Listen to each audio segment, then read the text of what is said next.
And y'all, I wish you could have been in my head the first time I read this because I heard that record scratch sound effect so loud that I was like, excuse me? What now? Huh? Why? Maeve? Of all people, why? Because he clearly loves the lead, so what does he mean he's in love with Maeve?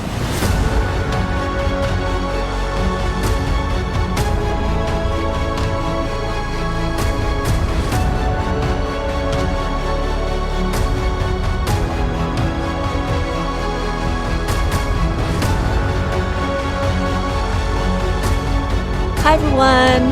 Welcome back to the Booked on Fantasy podcast. I'm Addison. I'm Lorraine, and we are two best friends who explore the world of fantasy through book shows and movies, but with a heavy emphasis on books. The romance, the tension, the intensity. We have an invigorating set of chapters this week, so we're just going to jump straight in today. As a quick reminder, we will be discussing chapters 50 through 56 specifically, but there will definitely be spoilers for all the books we've covered so far. This includes Tab, TOG, Com, Hoff, and QOS. Otherwise, this series is brand new to us, so you won't be getting any spoilers for the rest of the series. Furthermore, we would like to remind everyone that this is an adult podcast where we will have adult conversations. Explicit language or potentially triggering topics may be discussed, so please be mindful of that and adjust accordingly. Housekeeping. Our next Empire Storms episode will cover chapters 57 through 63. Second, if you need to fill the time between our Empire Storms episode, then definitely check out our Onyx Storm coverage. Or if you want to revisit the past with a nostalgic book, then we do have a couple Paging the Past episodes out as well. Last, we've gotten a few more reviews recently, so thank you guys so much for tuning in every week and taking the time to leave us a review.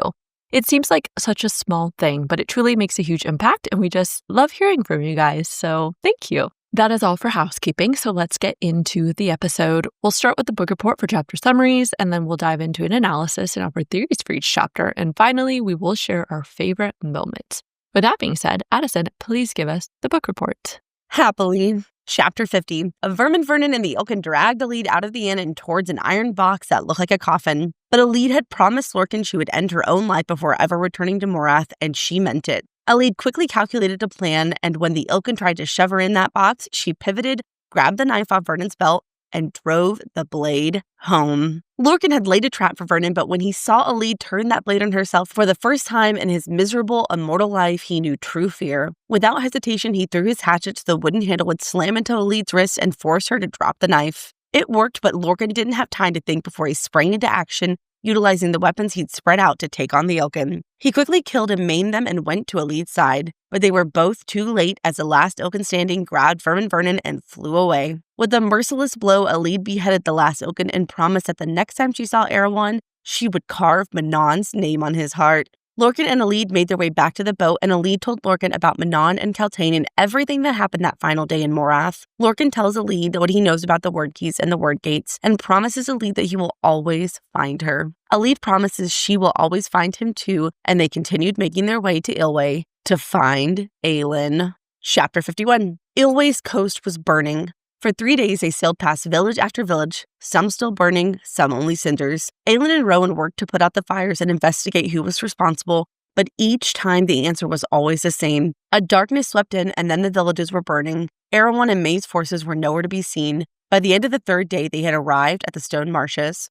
Aelin and the group prepared to enter the Stone Marshes, and that meant Manon had to send Abraxas away because he would draw too much attention. Manon and Abraxas say a heartbreaking goodbye, which put Manon deep into her feels. So much so that she took the red Crochan cloak of her half-sister and shredded it into strips. Manon tied one of the strips around her braid and threw the rest into the sea. Aelin quietly told Manon, "You never stop seeing their faces." And it wasn't until much later that Manon realized the queen hadn't meant the 13. Manon wondered if Aelin too had watched the cloak floating out into the sea and thought it looked like spilled blood. Chapter 52. Elide and Lorcan made it to Eyllwe, but they did not head for Benjali or any other large cities. Instead, that guiding force that had shaped the course of Lorcan's life pushed him to the south, and so they went. They made it to the Stone Marshes and slowly but surely made their way across them, doing their best to avoid the dangers both seen and unseen. On the fourth night, they found shelter in a ruined hall, and Elide, who was unable to find sleep, asked Lorcan about Maeve. He admitted that he was in love with her and had been for a long time. Elide told Lorcan that did not sound like love at all and offered Lorcan a place to stay in Parenth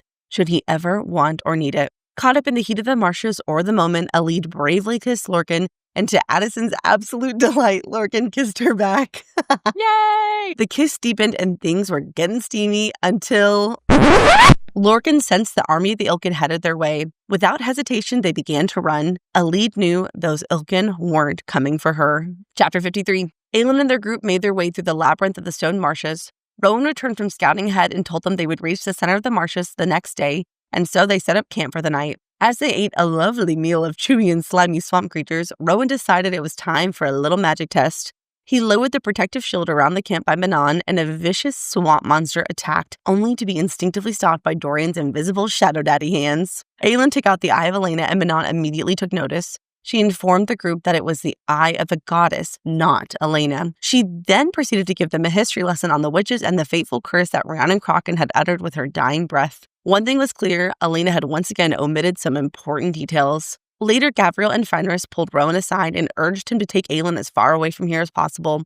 There were too many parallels between Aelin and Manon, and they worried that they were playing right into the hands of whoever had been running this game for eons. They warned Rowan that Maeve did not lose and that he and Aelin needed to be ready for anything when it came to Maeve. In a touching moment, Fenris then told Rowan to kill him if he was ever ordered to hurt Aelin, and he told Rowan that he was thankful for this gift of time he got to spend with Aelin, to know what it was like to be part of something honorable and good. Oh, Fenris! Chapter 54. They made the last leg of the trek to the heart of the Stone Marshes where the lock lay, waiting to be found. Dorian and Manon had a brief but ominous conversation about what exactly happens to those who have Vault blood once Aelin has the keys and opens the word gate. And Dorian warns Manon that she better pray that when the dust settles, it's Aelin holding those keys and not anyone else.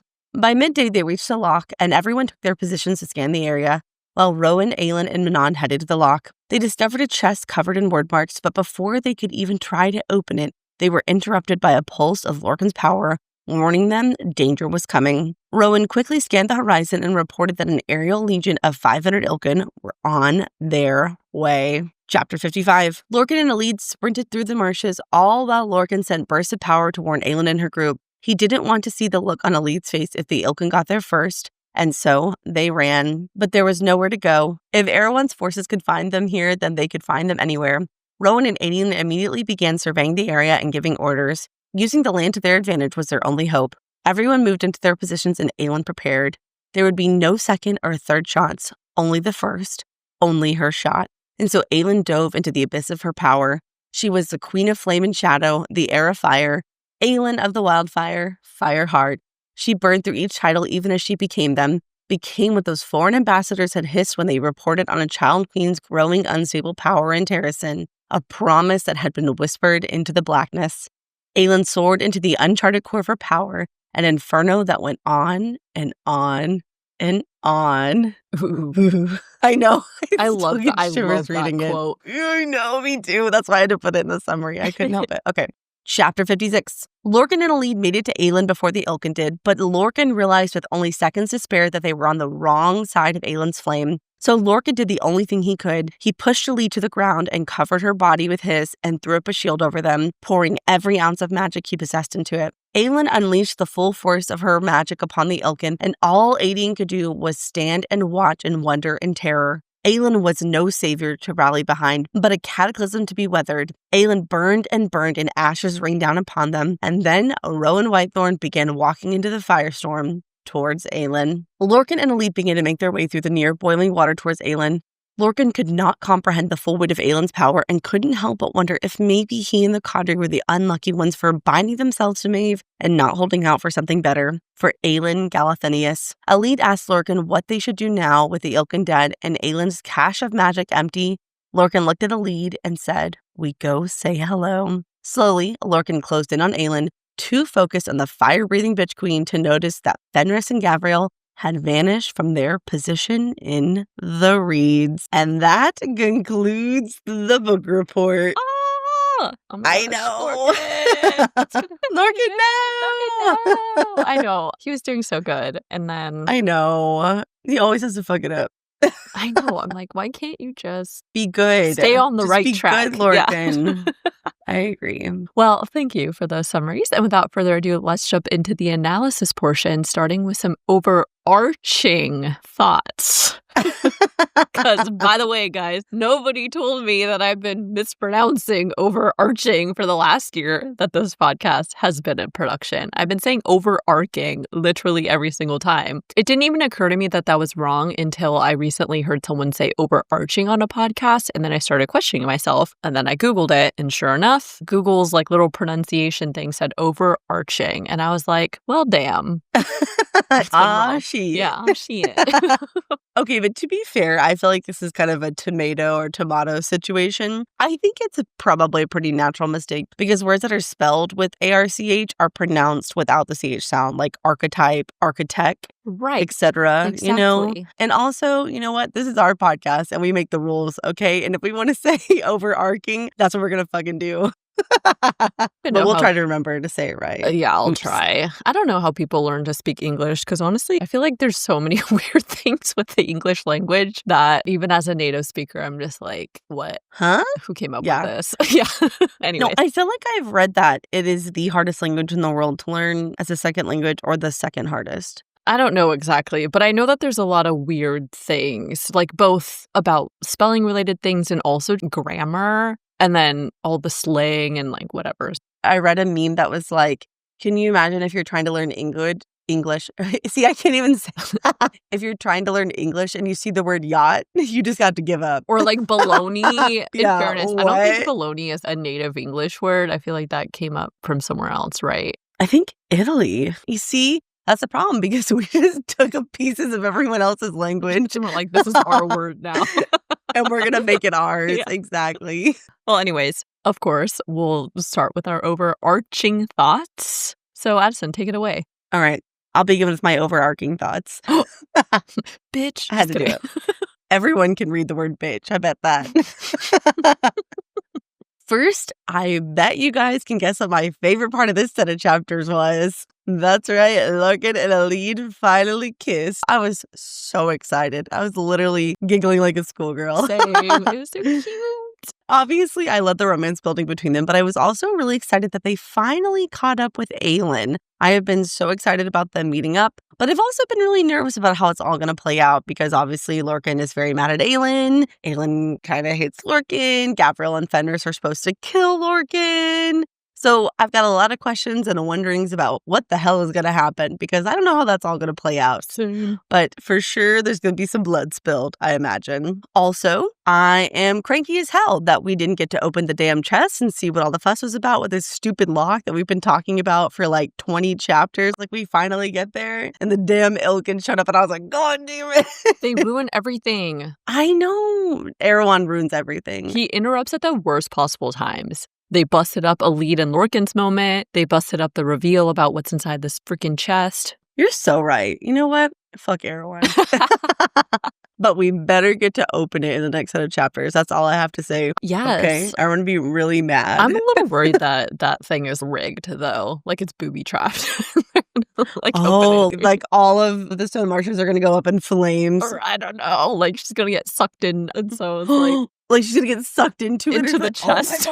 And just like it closes her on her and shuts her inside. Can you imagine? Oh my God. I mean, it is an ancient magical object That's and the Marches are a terrible place. Ah, shit. Yeah, we got to hurry up and finish so we can read the next chapters. Okay, yeah. Also very curious about that freaking chest. But in addition to that, I had a major epiphany about the witches in the set of chapters that I'm very excited about to talk about. But overall, SJM has been delivering by ramping up anticipation and thrilling nature of all these scenes. We have this perfect blend of blooming romance, and then we get some jaw-dropping info dumps. And then, of course, we end with a big riveting battle where Aelin displays her mighty firepower. My heart rate wasn't quite as jacked up as it was in the Skull's Bay scene with the sea wyverns, but I'd say it was like a close second. Yeah, it was pretty close. I agree. All right, so that ends our overarching thoughts, and now let's get into the chapters, starting with chapter 50. Last week we left off just as Elide was ambushed by some ilken and her uncle at the inn,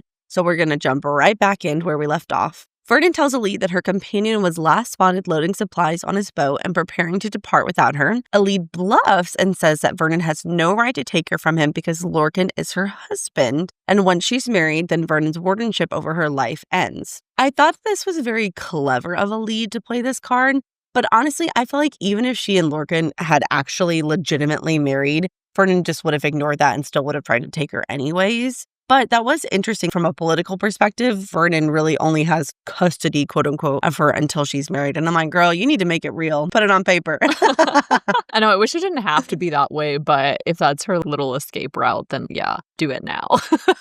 But honestly, I hadn't even considered that there would be an alternative reason for why Elide was pretending to be married to Lorcan. So I was like, oh, that makes a lot of sense when she thinks about this in this context. Also, when the ilken tells Elide your blood smells clean, what did you think it was referring to? I assumed it was referring to Elide not having any Valg influence or corruption from the word key, since she's been carrying it around. But if she has Iron Teeth blood, wouldn't she have some like a Valg smell to her, quote unquote? Unless this is more metaphorical in terms of Elide being pure-hearted. I don't know. Something about that was a little bit weird to me. You know, that stuck out to me too, but I couldn't figure it out. And actually, I remember reading that and I was like, nah, Lorraine will figure it out for me.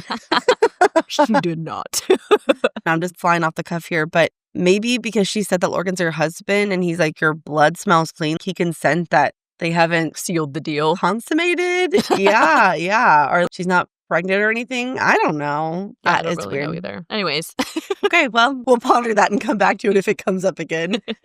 Vernon does not believe Elide and commands the ilken to take her. Elide tries to fight back, but it's no use, and Vernon catches her by surprise when he tells her that Manon is dead. Last week, we discussed that we thought that the Bloodhound was lying about the fate of the 13, and this situation with Vernon reinforces that for me. I strongly suspect that they do know about Manon being alive because the Bloodhound would have relayed that information already to Erewhon, but Vernon's just lying anyway to try and manipulate Elide and catch her off guard, which is exactly what he does. And so it seems pretty safe to say that they have no issue using misinformation as part of their fear tactics and psychological warfare. And so I'm just taking this as evidence to support that the 13 are okay. Well, I mean, I don't know if they're okay, but they're not dead. Yeah, I agree. Now that we know Vernon is lying, that makes it more likely Erewhon's entire crew has been lying about the 13 as well. Not only to Elide, but also to Manon about various things too. So fingers crossed they are okay. Astrid. I just love them. I want to know where they are. As they dragged Elide to the door, she began to panic and the word key she carried began to thrum. Elide hears Aneth whisper to her not to touch it, not to use it, and not to acknowledge it. I'm going to continue to take this as confirmation that Aneth is a good god if she is trying to protect Elide from the key's influence. Oh, that's a good point, because Deanna took advantage of the situation with Aelin and the word key, whereas Aneth is like, literally don't even think about it. Yeah. Like, literally don't even think about it. Elide quickly calculates that she'd have one shot at her plan and notices that Vernon has a knife in his belt. I have to be honest, at this point, I did not realize what Elide planned on doing. I think at the time when I was reading it for the first time, I thought she was just going to use the knife to escape and or to kill Vernon or something. And so I did not anticipate that she was going to make good on her promise to Lorcan.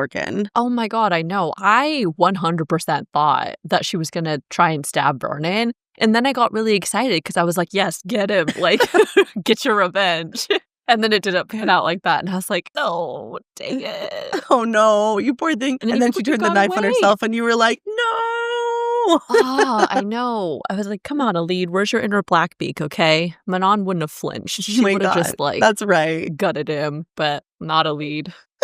With her iron nails. Elide needs iron nails. That's the really problem. Does, yeah. They lead Elide to an iron box, and she quickly realizes they planned on putting her in a box and flying her back to Morath. At this point, I felt panicky because the box is a little bigger than a coffin standing upright. And the thought of being trapped in a box like that kicked my claustrophobia up to a 100 on a scale of 1 to 10 because I was like, nope. I'm not really truly claustrophobic. Like, I'm fine in an elevator or like other small spaces. The more I thought about just being like in a metal box like that tight, no, freak me the fuck out. I agree with that. It's me. not even really the fact of being in the box. It's the fact that you can't move that does it for me. Yes. I'm like a sprawler and I feel like I'm like pretty fidgety. And so to be in this box where I'm like stuck and don't have room to spread out, And I feel like it would just feel like there's no air in there. True. Like you're just suffocating. Yes. Oh, no, I would hate it. Also, it's an iron box, and we know iron counters magic. I want to flag this as possible evidence of Elide having some magic, although, on the other hand, it could just be that Vernon and Erewhon are being cautious because they know she has a word key. Regardless, the fact that Elide thinks of it as a coffin definitely suggests if she gets locked inside, she believes that she's pretty much as good as dead, quote unquote. That's a good point about the reasons why it's an iron box. I noticed it was iron, but I just kind of feel like anything with Erewhon, he always uses iron for whatever reason. So. I haven't let iron go ever since we were exposed to that. Like Crown of Midnight. I'm like, iron everything. Chapters 14 through 19. It was our first 3-hour episode. We talked for 45 minutes about iron doors. We were like, oh my God, this is going to be so important. I mean, it was. In fairness, we were right. It was important as hell. Okay. But I also wonder, as you're saying it too, if it's iron because it would also be impervious from magical attacks. Oh, like if Elide had actually been in the box and Lorcan tried to like blast it out of the sky. True. Yeah. Multi-purpose. That's right. Aelin thinks she'd die here in this filthy courtyard with these awful things around her. She'd never see the sun again or laugh or hear music. And this is when I realized that she was going to kill herself. And I remembered what she told Lorcan when he half-heartedly in anger told her he might use her as bait to get into Morath. She told Lorcan that she would kill herself before ever crossing the bridge back to that place. This is also promptly when I started to panic because I was worried that Lorcan would show up, but he would be too late and the damage would be done. I mean, I guess a little part of me was like, Elide seems too important to kill now, but I was unsettled. Actually, I was more worried in this scene than I was with the 500 ilken. I was like, nah, they're going to be fine. True. I really was not worried about the ilken. I wasn't sweating it. But this, I was like, oh my God, Elide, no. Even with this, I read it as Elide realizing that she had to do something. And so at this point, I was still convinced that she was going to stab Vernon and like make a run for it. But I agree that her comment to Lorcan did come to mind immediately because, as you said, she did make good on that promise. So... The ilken shove Elide towards the box, and at the last moment, she turned and lunged for Vernon's knife, and this scene ends with this line. As her shoulders curved inward, her chest caving, she drove the blade home. And I was like, Elide, no!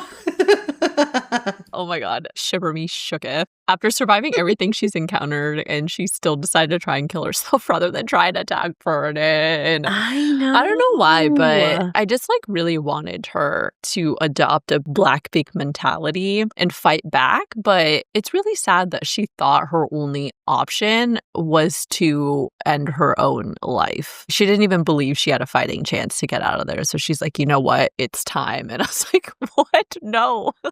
I mean, to be fair, not that I don't love Elide, I do feel like she could have killed Vernon. I feel like she would have had the element of surprise on her side. Yeah. But there were 4 ilken. True. And there's no way she's going to be able to kill 4 ilken with a knife. That's true. If the option was go back to Morath or kill myself, I don't blame her. I think I mentioned this later, but they're not just going to put her in a dungeon cell, right? They're going to destroy her. They're going to make her a shell of a person, right? Yeah. And so I think when you're calculating it from that aspect, I mean, I kind of get it. I really do. That's fair. I would not want to go to Morath. That's true. Sometimes I'm like, would I rather die with the self-infliction of stabbing myself, or would I rather die fighting the ilken? You know what I mean? And I don't know. But she wouldn't have died because they wouldn't have killed her. Oh, duh. Even if she'd kill Vernon, they would have just put her in the box and taken her back to Morath. That's right. Okay, Erewhon wanted her. Like, okay. That's the thing. No, because I agree. If it's die trying or lay down and die, we're going to die trying. But they wouldn't have killed her. I think they were under pretty strict orders not to. For some reason, I'm like, yeah. Anyways. Lorraine wants to fight today, guys. Fighting hands. Catch these hands. Catch these hands. We switched to Lorcan's POV. Lorcan watched the situation unfold in horror, and I definitely took note of when it said, for the first time in 500 centuries, Lorcan knew true fear as Elide turned that knife on herself, the blade angled to plunge up and into her heart. I obviously love this because I want Lorcan and Elide to be real husband and wife, but when you think about it, Lorcan is 500 years old, and he has seen an untold number of men, women, and children killed. He's seen kingdoms destroyed. Basically, Lorcan has seen a lot of shit. And for it to be described that this was the first time he knew true fear, this tells me all I need to know. And that is that he loves Elide. Yeah.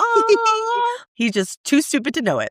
Oh. He's just too stupid to know it yet. 100%. As soon as it's described, anytime there's like a fae male or I don't know, any kind of magical being that's like, you were consumed with rage at the thought of a romantic interest being harmed. I'm like, they're mates. You cannot convince me otherwise that Lorcan seeing Elide under threat is not a sign that, yes, he loves her and that they are meant for each other. Adding them to mate watch. When they turn into territorial fae bastards, I'm like, yep, mates. Yes.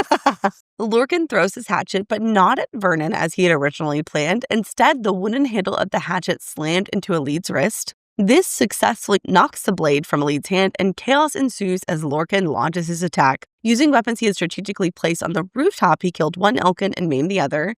And in the chaos, Elide took off running, but not to escape, to get the hatchet.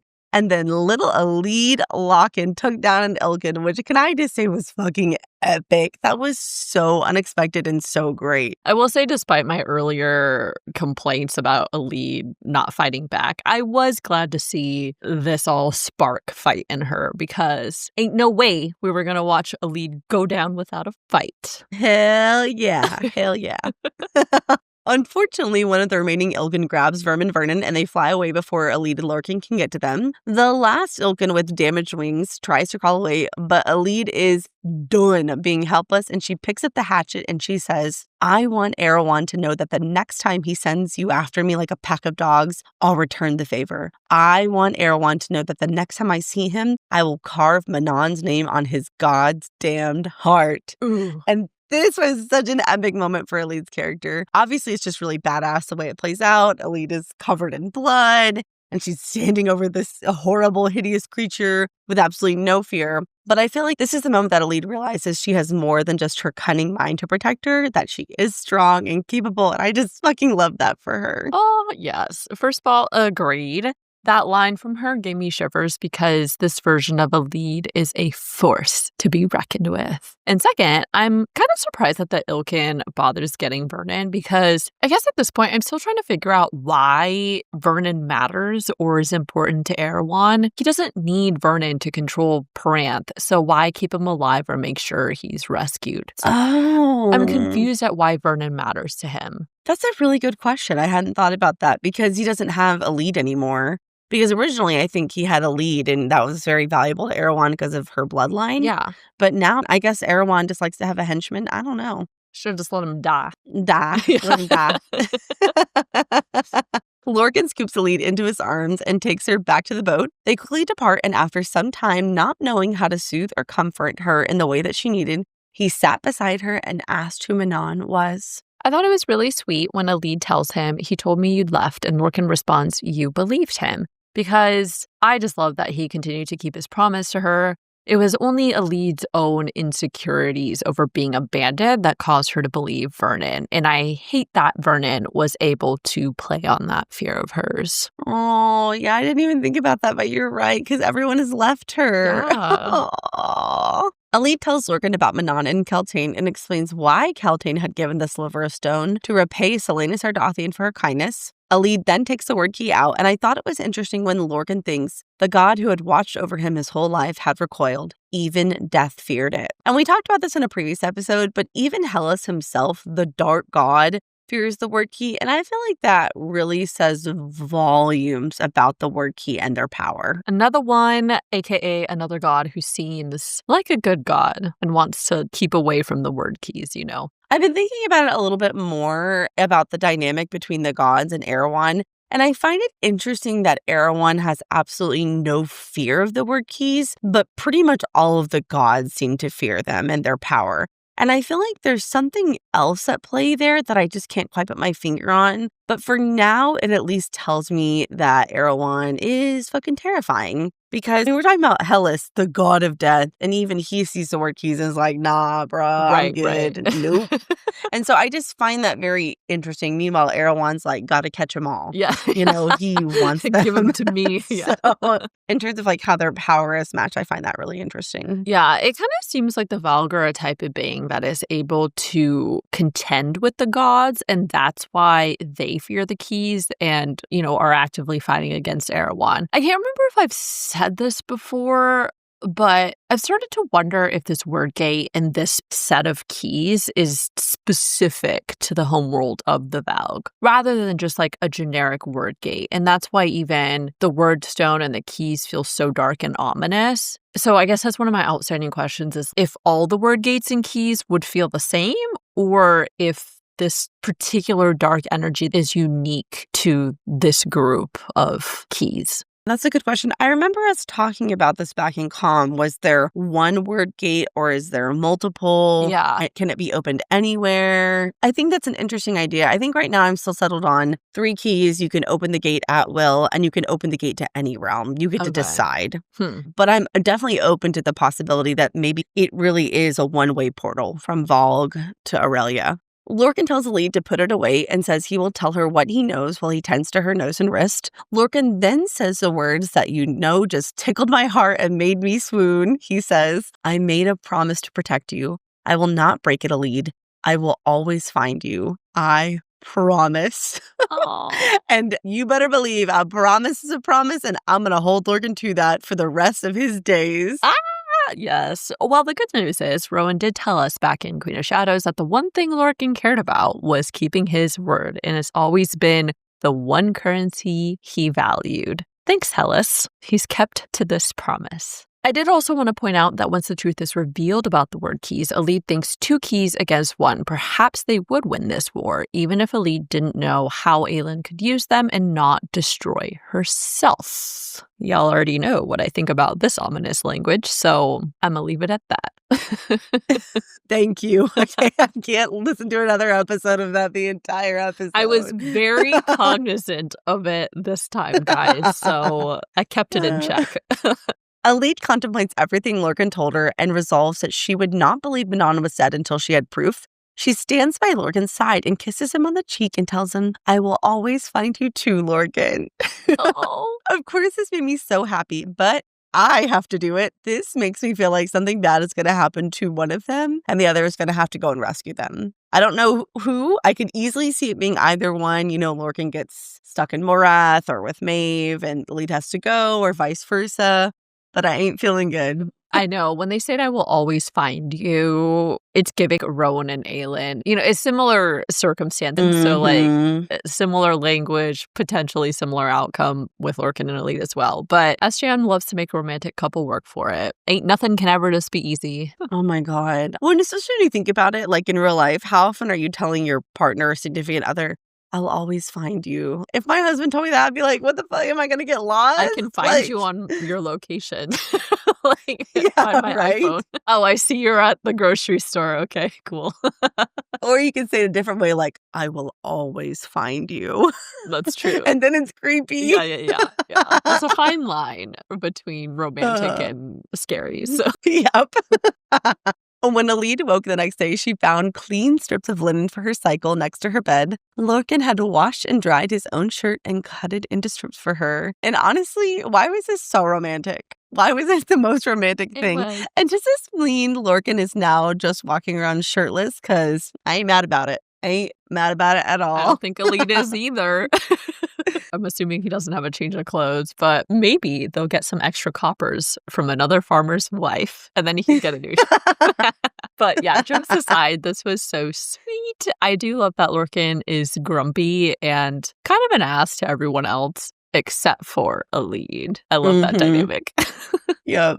All right, so that ends chapter 50. Moving on to chapter 51. Aelin and the cadre were still on their way to the Stone Marshes, but now they sailed along the coast of Eyllwe. For 3 days, every village they passed was already burnt to cinders or still burning. Rowan was able to fly into the villages to help put out the fires, but Aelin could not, and so she burrowed deep into her power and stretched it as far as she could to help wink out those fires. While Rowan was on the coast, he tried to ask who was responsible for the fires, and each time he got the same answers. Darkness had swept over them in the night, the kind that had blotted out the stars, and then the villages were burning beneath flaming arrows not spotted until they found their targets. But where that darkness, where Erewhon's forces were, there was no sign of them, no sign of Maeve either. So on a first read, my automatic assumption was that it was the Ilken Erewhon sent to attack Aelin that we read about later. But then that last line said, no sign of Maeve either. That made me wonder if she's possibly involved in this. To be honest, I'd almost forgotten about Maeve and what she was up to.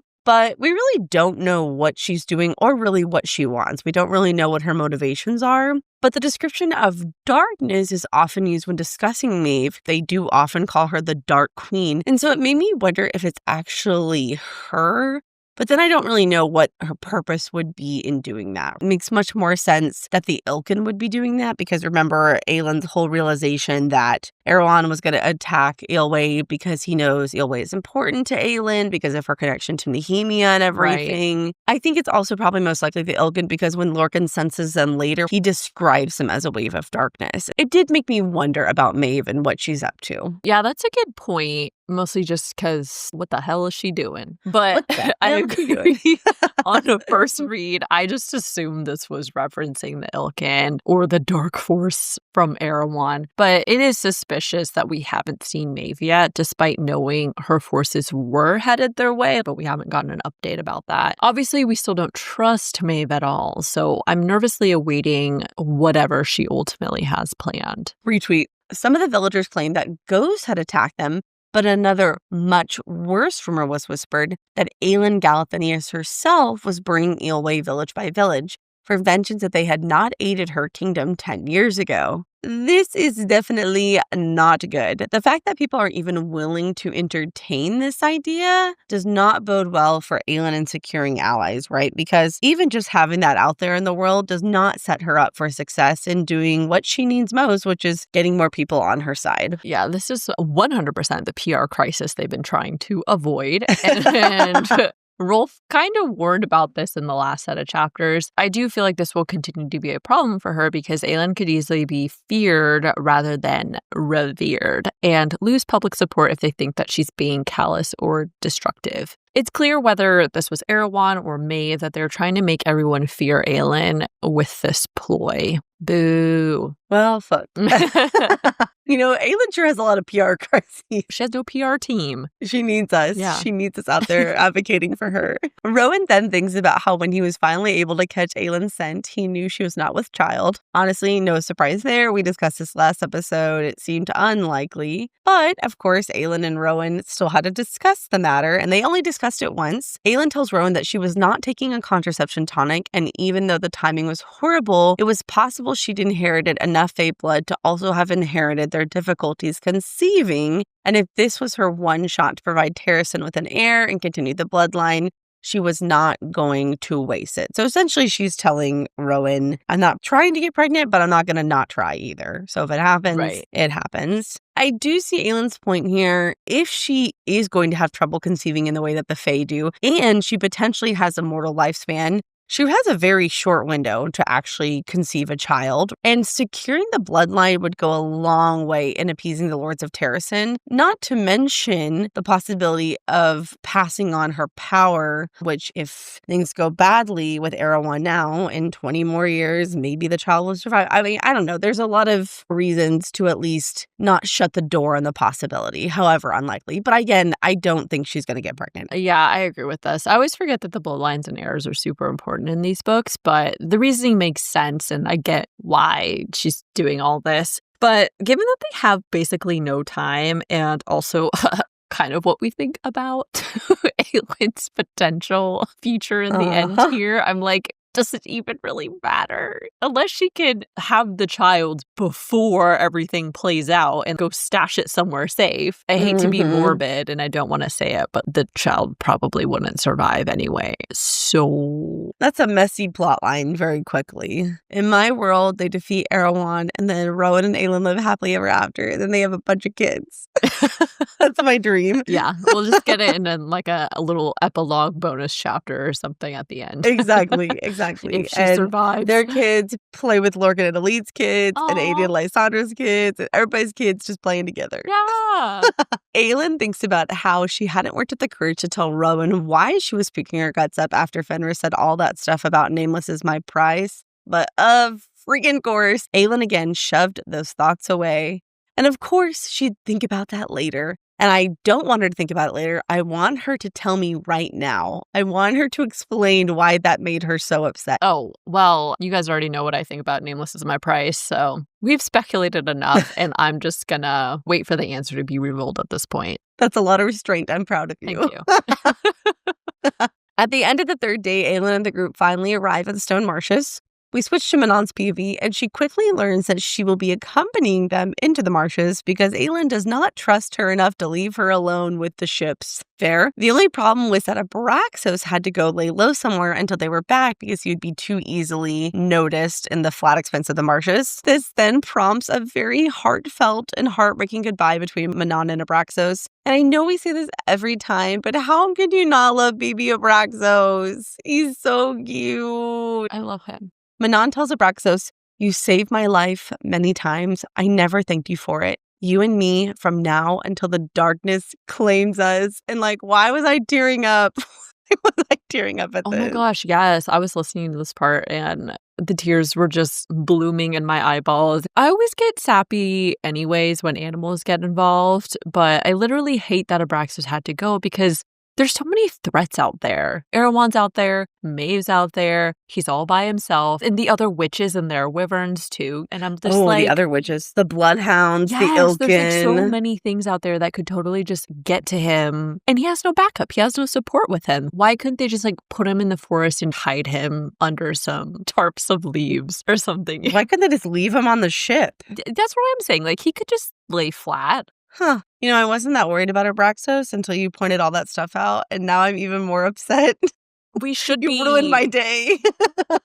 I think he'll be okay, though. I hope so. I think he'll be okay, but still, okay. As Abraxos flies away, Manon is reminded of the 13, and I got very emotional when she thought Astrid was not dead. The 13 were not dead. She'd kept the thoughts about it at bay, but now with that flower-smelling wyvern vanishing over the horizon, the last piece of the wing leader had vanished with him. Oh. So I will say, despite my fear for Abraxos' safety, I do wonder if maybe he will be the one to find and reunite the 13 with Manon because, as we all agree, they're not dead. And so maybe as he's going out there in his quest to go hide, he'll encounter the rest of her group. Or they'll find him. Oh, yes, they'll cross paths and then, oh, yeah. Okay, that would be good. He can lead them back to where Manon is. Yeah, that's I love what that. I'm hoping for. Yeah. Okay, that's canon for me. That's what's going to happen. Excellent. I feel better now. I wasn't the only one feeling emotional in this moment because Manon looks out over the marshes. She thought about her half-sister Rhiannon, and she thinks she'd never heard a whisper that the Crochan royal bloodline had walked off that final killing field 5 centuries ago. She wondered if any of the Crochans beyond her half-sister knew that the child of Lothian Blackbeak and a Crochan prince had survived. I noted this because I wanted to clarify the timeline of events surrounding the Witch Wars and Manon being born. So I'm going to lay it out as I feel that it has been revealed to us, and then Lorraine, I want you to tell me if I'm wrong or if I missed something or got confused. The Witch Wars ended 500 years ago. From what we learned later in the set of chapters, the last Crochan queen lasted for 3 days in the castle, and on the 4th day she was killed. With her last breath, she cursed them. At this time, they knew there were Crochan witches still out there in hiding, but to their knowledge, the royal bloodline died when the last Crochan queen died on the field and cursed the waste. What we don't know is if the Crochan prince, aka Manon's father, was already born at this time or was born decades or even centuries later. If he wasn't born yet, that would mean a daughter of a Crochan queen lived through the war and birthed the prince, thereby continuing the bloodline. Or if the Crochan prince was already alive, he just went into hiding. He was just omitted from the battle. Mm-hmm.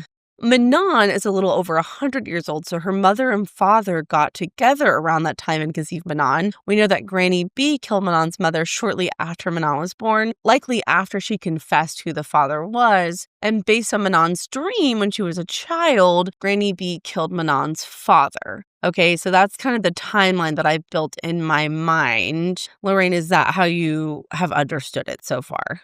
Yeah, that all sounds right to me. I guess Okay. something that would be helpful to know is, are the witches kind of like the fae in that conceiving children is kind of a hard thing to do and it often can take a long time? You know what I mean? Because that would help. It is, I think. So then, yes, everything that you're saying for me sounds right. It's possible because he was a male witch, which is extremely rare, he was much easier to hide. Because the witches would probably just be searching for female witches, right? Right. And so I guess it's not super relevant if he was born prior to the Witch Wars or not. But I guess that's kind of the only outstanding question I have is the timeline of that. And I mean, also, I'd love to know how he met Lothian and all of that. True. Okay, cool. I actually do believe that Manon is the last of the direct royal bloodline to be alive, though. But I definitely feel there could be, like, extended family still alive, in addition to other Crochan witches in general. I would think others had to know whispers or maybe some rumors, at least, that there was a Crochan heir somewhere out there. They just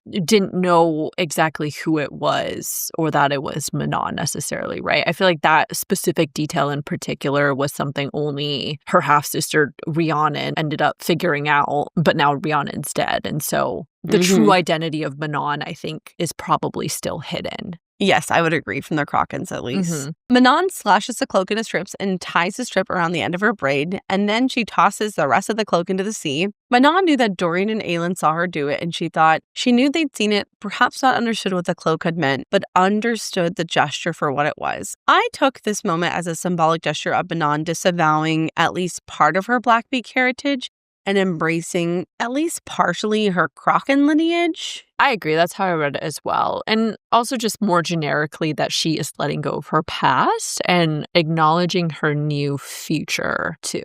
Aelin quietly tells Manon, "You never stop seeing their faces." And it wasn't until much later that Manon realized she hadn't meant the 13. I think Manon realizes that Aelin herself has killed many people, all of varying degrees of innocence for different reasons, just like Manon herself, and that Aelin understands that those deaths never really leave you, and you never really stop seeing their faces. So the more I think about it, the more I realize that Manon and Aelin's characters have a lot of parallels. They're both frightful queens without crowns or lands. They both had very difficult childhoods without parents. And they were both manipulated into killing people by very abusive, quote-unquote, parental figures. Both Granny B and Arabin Hummel were horrible. And I feel like the more Aelin and Manon get to know each other, the more they will realize that they aren't so different. And I'm really hoping they become best friends forever. Yeah. And I will also add, I think it's acknowledging the lives that will continue to be lost moving forward, because although they aren't killing people as an assassin or as an Iron Teeth witch in their new roles as queens, respectively, they will ultimately command forces and need to ask people to die for their causes. But overall, this was a very touching moment of understanding between them that I think continues to push their relationship from being enemies to at least respecting each other and then hopefully becoming friends in the future as well. Yeah, I skipped a few steps with the best friends forever. They should probably at least be able to stand being in the same room together first. All right, so that ends chapter 51. Moving on to chapter 52. Lorcan and Elide didn't go to Benjali. Instead, Lorcan felt the push on his shoulder that had guided and shaped the course of his life, the invisible, insistent hand of shadow and death. That hand guided them south towards the Stone Marshes. I think it's becoming clear there are several more gods included in this game than just Mala and Deanna, and it seems like perhaps they all have a particular mouthpiece character that they influence. We're collecting several characters who are guided or blessed by the gods and whose paths are converging together. For example, you have the three-faced goddess in Manon, you have Hellas and Lorcan, Elide and Aneth, Rolf and the sea god, Lysandra and Themis, etc., etc. Aelin, of course, is taking the largest portion of this burden to defeat Erewhon. But I do believe all of these characters have been led together because some way, somehow, they all have an integral role to play in this war. I agree. And especially when you add to it the conversation that Fenris and Gavriel have with Rowan later about how it just feels very fated, how they were all brought to the marshes, Manon ended up here. And so I think you're very much right about that. I think most of the gods are players in the unfinished game, and they have basically pawns or chess pieces on the ground that represent their interests, to be honest. Right. To be honest, up until we've gotten to some of the more recent chapters, I was kind of just like, oh, Mala and Deanna's involved now. Those are the two big gods who have plans for them. But I think it's expanded beyond that. And I was like, oh, okay, there's many more gods at play here who have interest in the outcome of this war than I originally thought. Strongly agree. Lorcan tries not to dwell too much on the fact that Elide is delivering a word key straight to his enemy, but thought if he played his cards right, he'd end up in possession of both keys. Then the most dangerous part of all, traveling with 2 keys in his possession into the heart of Morath to hunt down the third. I gotta be honest, I love Lorcan, and I know he's super powerful and scary and all that, but I think he is absolutely delusional if he thinks he's going to sneak into Morath and steal a word key from Erewhon. Like, what planet is he living on? And not to mention, this planet is stupid as hell. Taking 2 word keys within 100 miles of Erewhon is actually fucking insane. He may as well just deliver the keys to him on a silver platter. I know Lorcan probably thinks very highly of himself, but does he really think that he's going to take on Erewhon single-handedly? Come on. He's just not sneaky enough He to ain't that get sneaky. through more No. unnoticed. Well, hands the size of dinner plates and he's 7 feet tall. He's not really bred to blend into the shadows, okay? And also, what the fuck is he going to do with the keys? He's not going to have the lock. If Brandon and Molly couldn't banish Erewhon through the word gate, how is he going to figure it out? Like, what is wrong with you? That ain't going to happen. It's not how it's going to go down. Yeah. He's crazy. He's crazy. I was shaking my head back and forth at all this because what do you mean you're going to go to Morath? Okay. If he gets the keys, I don't think Lorcan will be able to access them in a necessary way. It's pretty obvious that Aelin and maybe Dorian are the intended users of them and the lock.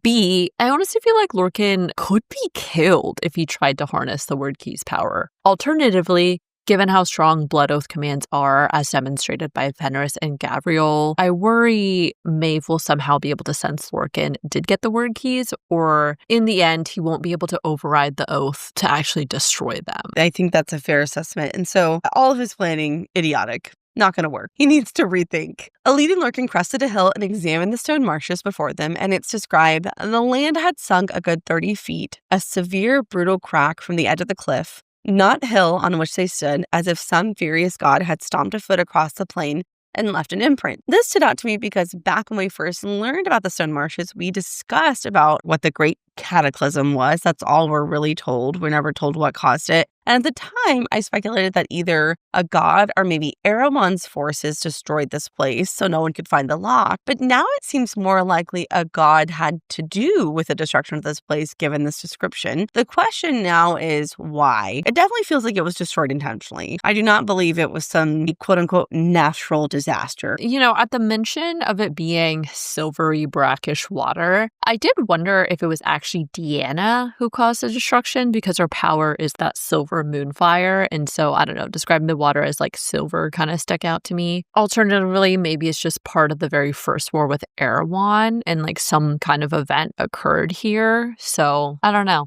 We're just going to have to find out. Yeah. Elide tells Lorcan this is a bad place, and can I just say, for being the literal god of death, Hellas is a little bitch because it says, you know what? Someone had to say it. It's going to be me. Okay. It says, even the god of death halted his nudging and ducked behind Lorcan's shoulder. And I swear, Hellas is always hiding or scared of every damn thing. There's a word key, true. he hides. They're in the Stone Marshes, he hides. Okay? Sure. You're literally a god. You're the dark god, and you're hiding because of some marshes? Like, get out of here.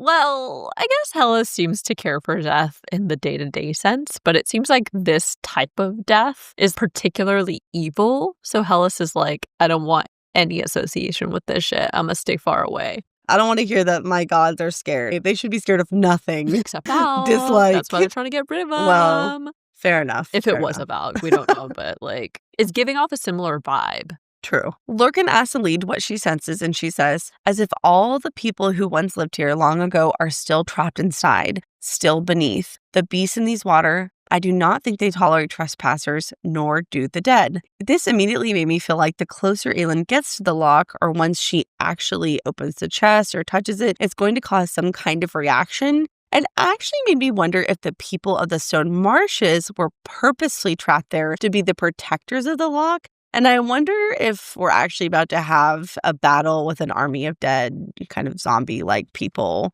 because they're meant to protect it. It reminds me of Harry Potter, when Dumbledore and Harry go get the Horcrux. Oh, yeah. And they touch the water and all those dead zombie-like whatever try to stop them.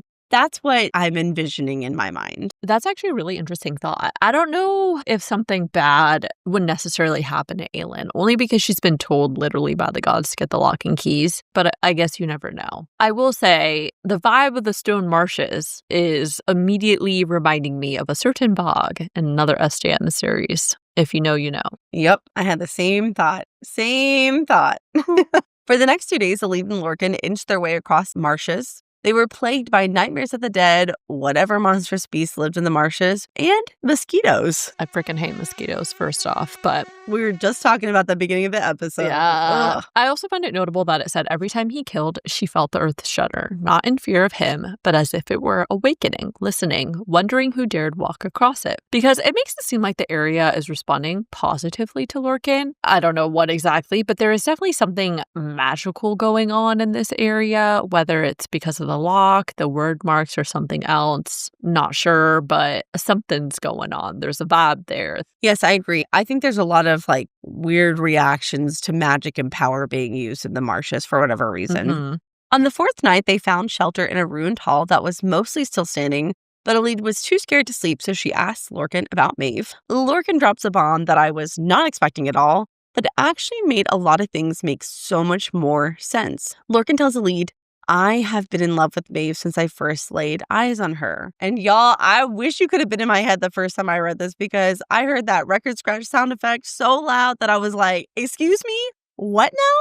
Huh? Why? Maeve? Of all people, why? Because he clearly loves Elide, so what does he mean he's in love with Maeve? I didn't like any of this. Everything he said, didn't like it. Yeah, I was absolutely shook. But this just makes everything about his actions so far make sense. It totally reframed everything. He was willing to risk his life by going around the blood oath and everything because he loved Maeve. And this was that final puzzle piece I think we needed to fully understand why he's had no problem serving Maeve all this time relative to the other cadre members. Because I feel like we were questioning this, like, what is driving Lorcan at the end of the day? And so learning that he loved her, everything clicked into place, and I was like, oh my God.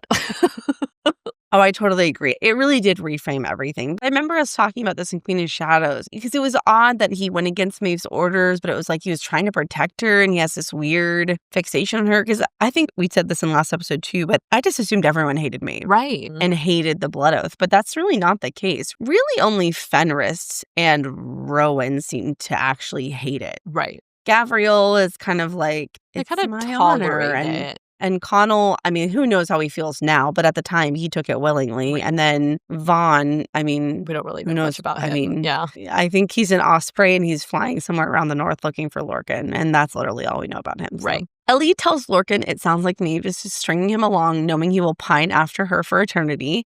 Lorcan tells Elide he's no romantic fool and doesn't hold any hope that he and Maeve will ever be together. Reading this part actually made me really sad for Lorcan when Elide says maybe she'll change her mind when you seem most likely to leave. And then he responds, I am bloodsworn to her, I will never leave. Maeve likely has been twisting Lorcan's love for her against him, which is so awful to think about because it's really emotionally cruel. Unrequited love is already bad enough without adding the fact that you literally can't leave and move on with your life. I know. And you also live forever. You can't even be like, well, at least I'll die in a Just like few forget years. about it, right? Yeah. Nope. You're going to live for eternity. Man, that would be like hell, actually. Mm-hmm. Ugh, okay. And knowing Maeve, she almost certainly gets some sick enjoyment out of Lorcan's longing. Yep. She really enjoys inflicting suffering on people. And not just physical suffering, but emotional, mental. And yeah, I hate Maeve. I hate her. Because she's a freaking Valg. Unconfirmed. Unconfirmed. And in fact, actually, if we go based on what's in the book, the exact opposite has been said, that she is not. So I know we disagree. What does I Brandon just have to know? point that out. Okay, what does Brandon know? You know what? I know Nothing. that's right. I ain't trusting any of them Galathiniuses, okay? Except for Aelin. She's the only one. Right. Honestly, I believe Elide could be considered the oracle itself when she delivers a deep truth to say, I think love should make you happy. It should make you into the best possible version of yourself. I don't think you know what happiness is. And I was like, ain't that the truth? This is quite literally everything we have been saying about Lorcan's apathetic nature and coolness being a front to mask his loneliness. I think it's very sweet that Elide is willing to push him to reevaluate basically his whole life because she can see the truth about his circumstances and wants to help guide him toward choosing something for himself. And that, of course, is to be with Elide. Yes, I love that. Retweet. I did also giggle when Lorcan was like, I do not mind ... being around you. And I can just like picture Lorcan saying this, like this big hulking man. He's like, I do not mind being around you. I don't know. I just loved it. And honestly, it's the ultimate compliment coming from Lorcan. Yes. Okay, if Lorcan said that to me, I'd about fall over dead. Apparently, lifeless marshes and bugs get Elide going because she continues on with her own vulnerability by offering Lorcan a home or a hiding place, whatever you want to call it, in Paranth with her. And then she kisses him. Yay! I think this may have been an even more satisfying moment than Rowan and Aelin's big moment in the last set of chapters, only because we knew Rowan and Aelin would end up doing that. So it was like kind of expected. We just didn't know when. But I've been loving this slow build up to romance between Lorcan and Elide. They've just had a very entertaining and anticipatory dynamic, starting off from reluctant co-travelers to faking a marriage to now pretty much declaring love for each other. Oh my gosh, I know. Something about this is almost sweeter in a way because Lorcan is just so hard and cold. Mm-hmm. And this scene, he's just so tender and soft with Elide. Yeah. And I love that. I'm a sucker for the trope of like, but I'll be the one to change him. He'll change for me. But Daddy, I love that. him. But Daddy, I love him. I love that shit. Okay, guys, I go feral for it. After confirming she would leave the offer open forever if needed, Lorcan kisses her back. Guys, I was so mesmerized by this kissing scene. I thought SJM wrote it perfectly for their characters and the trajectory of their building relationship. And I loved every part of it, except when they got interrupted. Oh, I hated that part. same. Not like that. And speaking of which, we were about to get a steamy swamp scene, but they get interrupted when that damn evil darkness, aka an army of ilken, swarms across the sky in the distance. Honestly, that was so rude of them. How dare they? I know. Couldn't they have gone around? You know, did they have to like go in their path? Okay. Just give them like 30 more Y'all minutes. know. Yeah, just a few more. That probably wouldn't, well, I mean, with Lorcan, it'd probably be more than 2 minutes. You probably need a little more time. You know what I mean? Fair enough. Yeah. Anyways. You guys know how obsessed I am with Lady Lorcan, so you can probably imagine how much I was raging at the interruption. By this point, I was like, yeah, I was raging. All right, so that ends chapter 52. Moving on to chapter 53. We switch back to Aelin and the crew who have endured 2 days of a humid, insect-laden jungle, which would drive literally anyone insane with irritation. For once, I can truly relate to Aelin. Yesterday, my husband and I spent all day cleaning up our backyard. I'm talking about cleaning, organizing, shoveling leaves, power washing, everything. And it was so hot. It was so hot. I live in Texas, so as you can imagine, it's pretty hot in here. And it was humid too. And I literally thought I was going to die. I just felt so sticky. It's just really funny to me how quickly my tolerance for literally everything changes when I'm hot. Yes. Because I was on a hairpin trigger. Yeah. Like, I was trying to put a cap, like, on some pool chemicals, and, like, I dropped the lid, and I just wanted to launch it into the sun. I was so annoyed. Honestly, I'm surprised that they're all not killing each other in the marshes, given the miserable conditions. Yeah, the heat is one thing, but I think what would tip me over the edge is honestly just freaking bugs. Well, and not just any bugs. It's specifically the ones that bite you, like freaking mosquitoes and stuff like that. Mm-hmm. I would feel not a single ounce of regret if every single mosquito was wiped off this earth. All they do is spread diseases and bite you and irritate you and make your skin itchy. So, like, I do not feel bad at all to say, fuck them mosquitoes.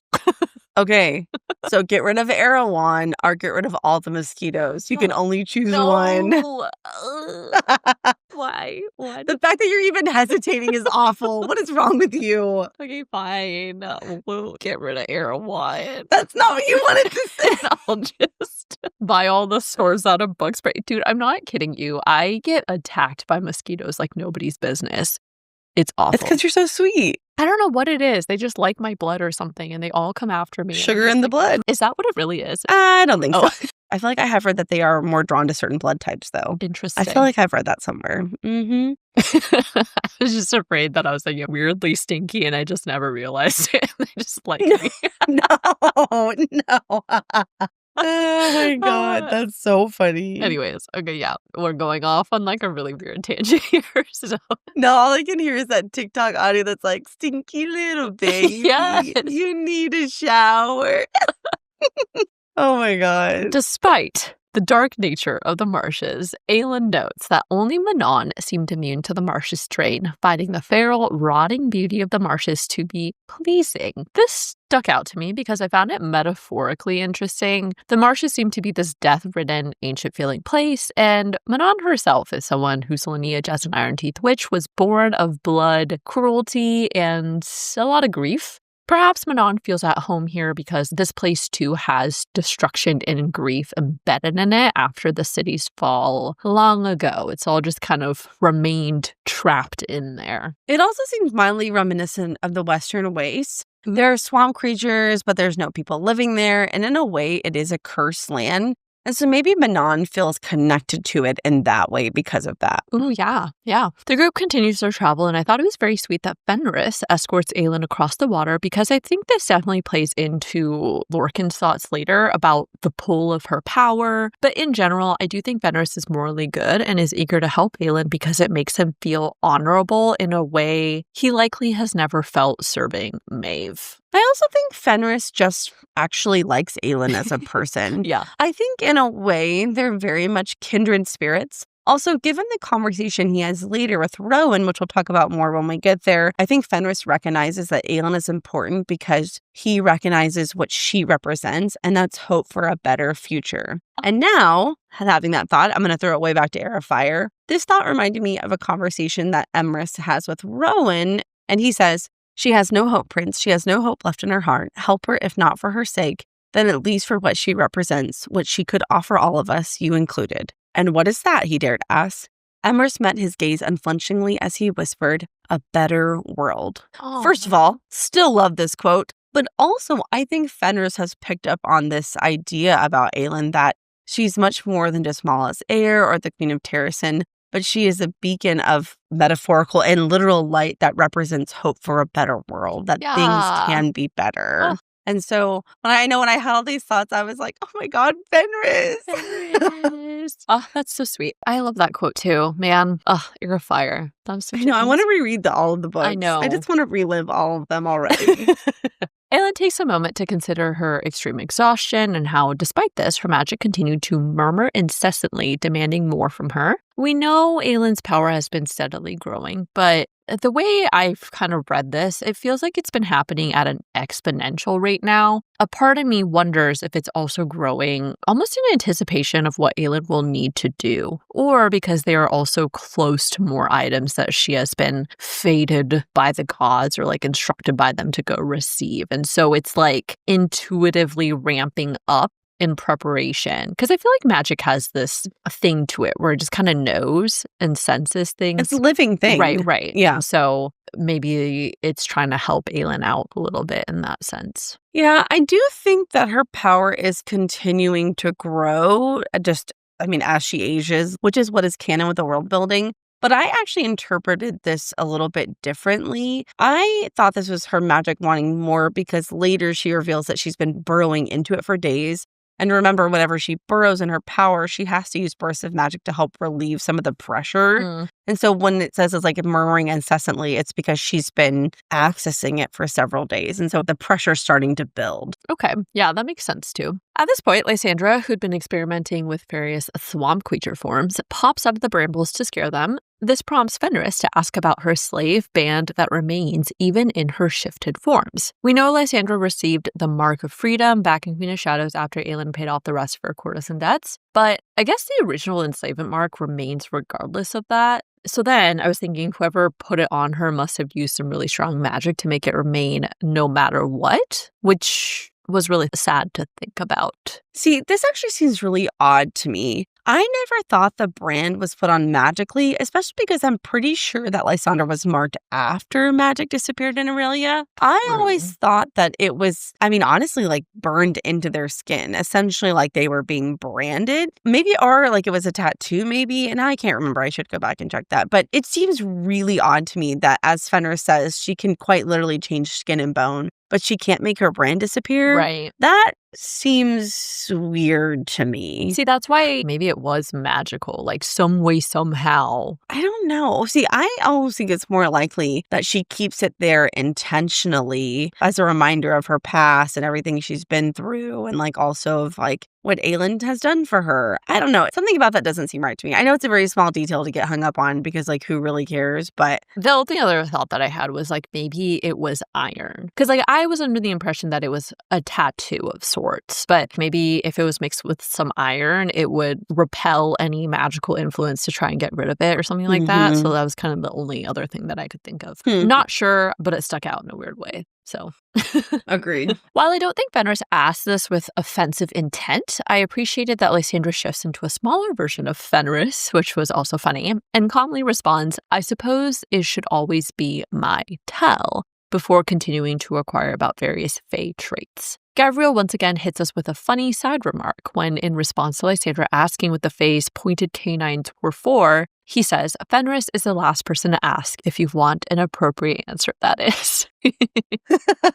I guess Fenris is wrong. Gavriel's told 2 jokes in the last set of chapters. Honestly, I was cackling that Lysandra shifted into Fenris because you could just tell that Fenris does think it's funny, but it also kind of freaks him out. Yeah. Like you can just have like nervous laughter. He's like, please stop. I really don't like that. Yeah. And secondly, I would love for Fenris to tell me exactly what those pointed canines are for. Oh, Matter of fact, he can show me instead. Oh, okay. Fenris, Lorcan. Addison just wants to know what they all can do. Listen, I think, I don't know who my number 1 is now. I also miss Kale. I need more Kale time, but Lorcan's pretty high up there. Not gonna lie. Can Kale even compare? I hate to say that. How dare you? You're an elitist. You're a Fae elitist.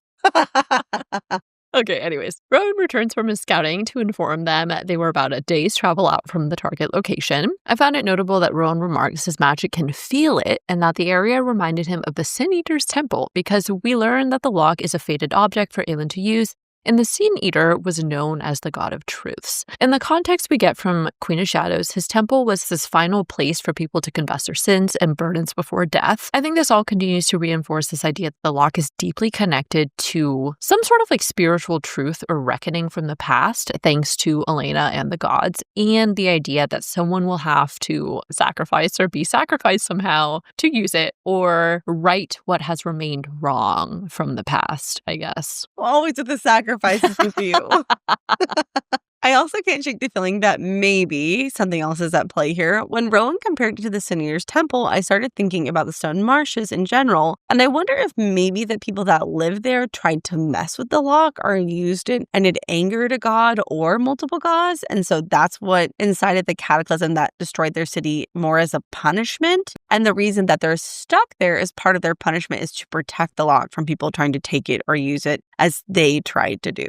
I've got a lot of theories about the Stone Marshes, and I really want to know the history. I want to know what the hell happened there. Yeah, you're pretty keyed in on this. I'm pretty keyed in. Like, I want to know, okay? I know. I didn't realize until I said that. I'm like, huh. I can't tell if it's just world-building lore or if there is an important backstory More to all of it. Yeah, I'm like kind of on the fence about that. But I do love a good theory, so I like listening to these. They decide to camp on an island shielded by a stone wall for the night, and I gotta admit, I too would have gagged, like Lysandra, at the idea of eating a swamp creature for dinner. Hell nah. I trust Hard no. Aelin really did do his best to prepare and cook it, but when Aelin notes how the meat is chewy and slimy, I was like, no. Nope. Oh my God. Ew. Would I rather starve? Oh my God. Maybe. It's like the sewers all over again. I know. I'd just starve, honestly. It actually did make me gag in real life. I just gagged right now. So yeah, would not do well. I go the no amount of foraging spices route. can cover that up. I'll opt for some plants, perhaps. We get a quick little throwback to Heir of Fire when Aelin comments on how Dorian still ate like a fine lady, which causes Dorian to remember the fateful dinner when the King of Otterlin instigated Aelin's magical outburst. This was actually really funny to me, and I like how Dorian took it in stride, but also in a way, it actually made me sad because I feel like it's this 5-second glimpse into what life could be like if the world was safe. Yeah. All of them just having dinner together and good-naturedly teasing each other and just maybe not in a swamp, maybe like in a nice castle or, dining hall or something. But I was like, oh, this is what it could be like all the time. Oh, so sweet. And now I'm sad.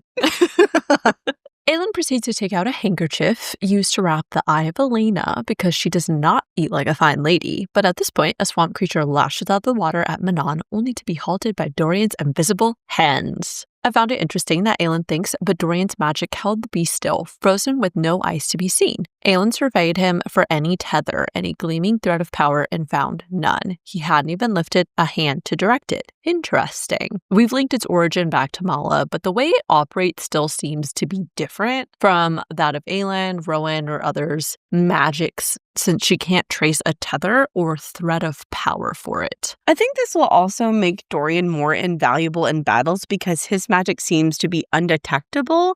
So he'll be more able to sneak up on people, or his magic will be able to be perceived. And I think that's going to come in handy in a lot of situations. Yeah, that's a good point. Dorian frees the creature at Manon's command while Aelin quickly realizes Rowan had initiated an unannounced magic lesson and mentally speaks to him. I think this was both for Dorian and Manon, and it seems like there's a few different things at play. One, I think they are continuing to test Dorian's magic to see how it behaves, what it reacts to, and what it can do. I think this makes sense to me. Dorian needs to practice real-world magic applications in unpredictable and dangerous situations because ultimately that's when he's going to need it the most, and he's also going to need to have the most control in those split-second situations. Point 2, it's clear everyone has picked up on the romance and connection between Dorian and Manon, and so perhaps they're like prodding to see how instinctive it is for them to protect the other. Fair. I also thought maybe Rowan was just being a bro and helping Dorian out. He was being a good wingman. You get it? Oh, yeah.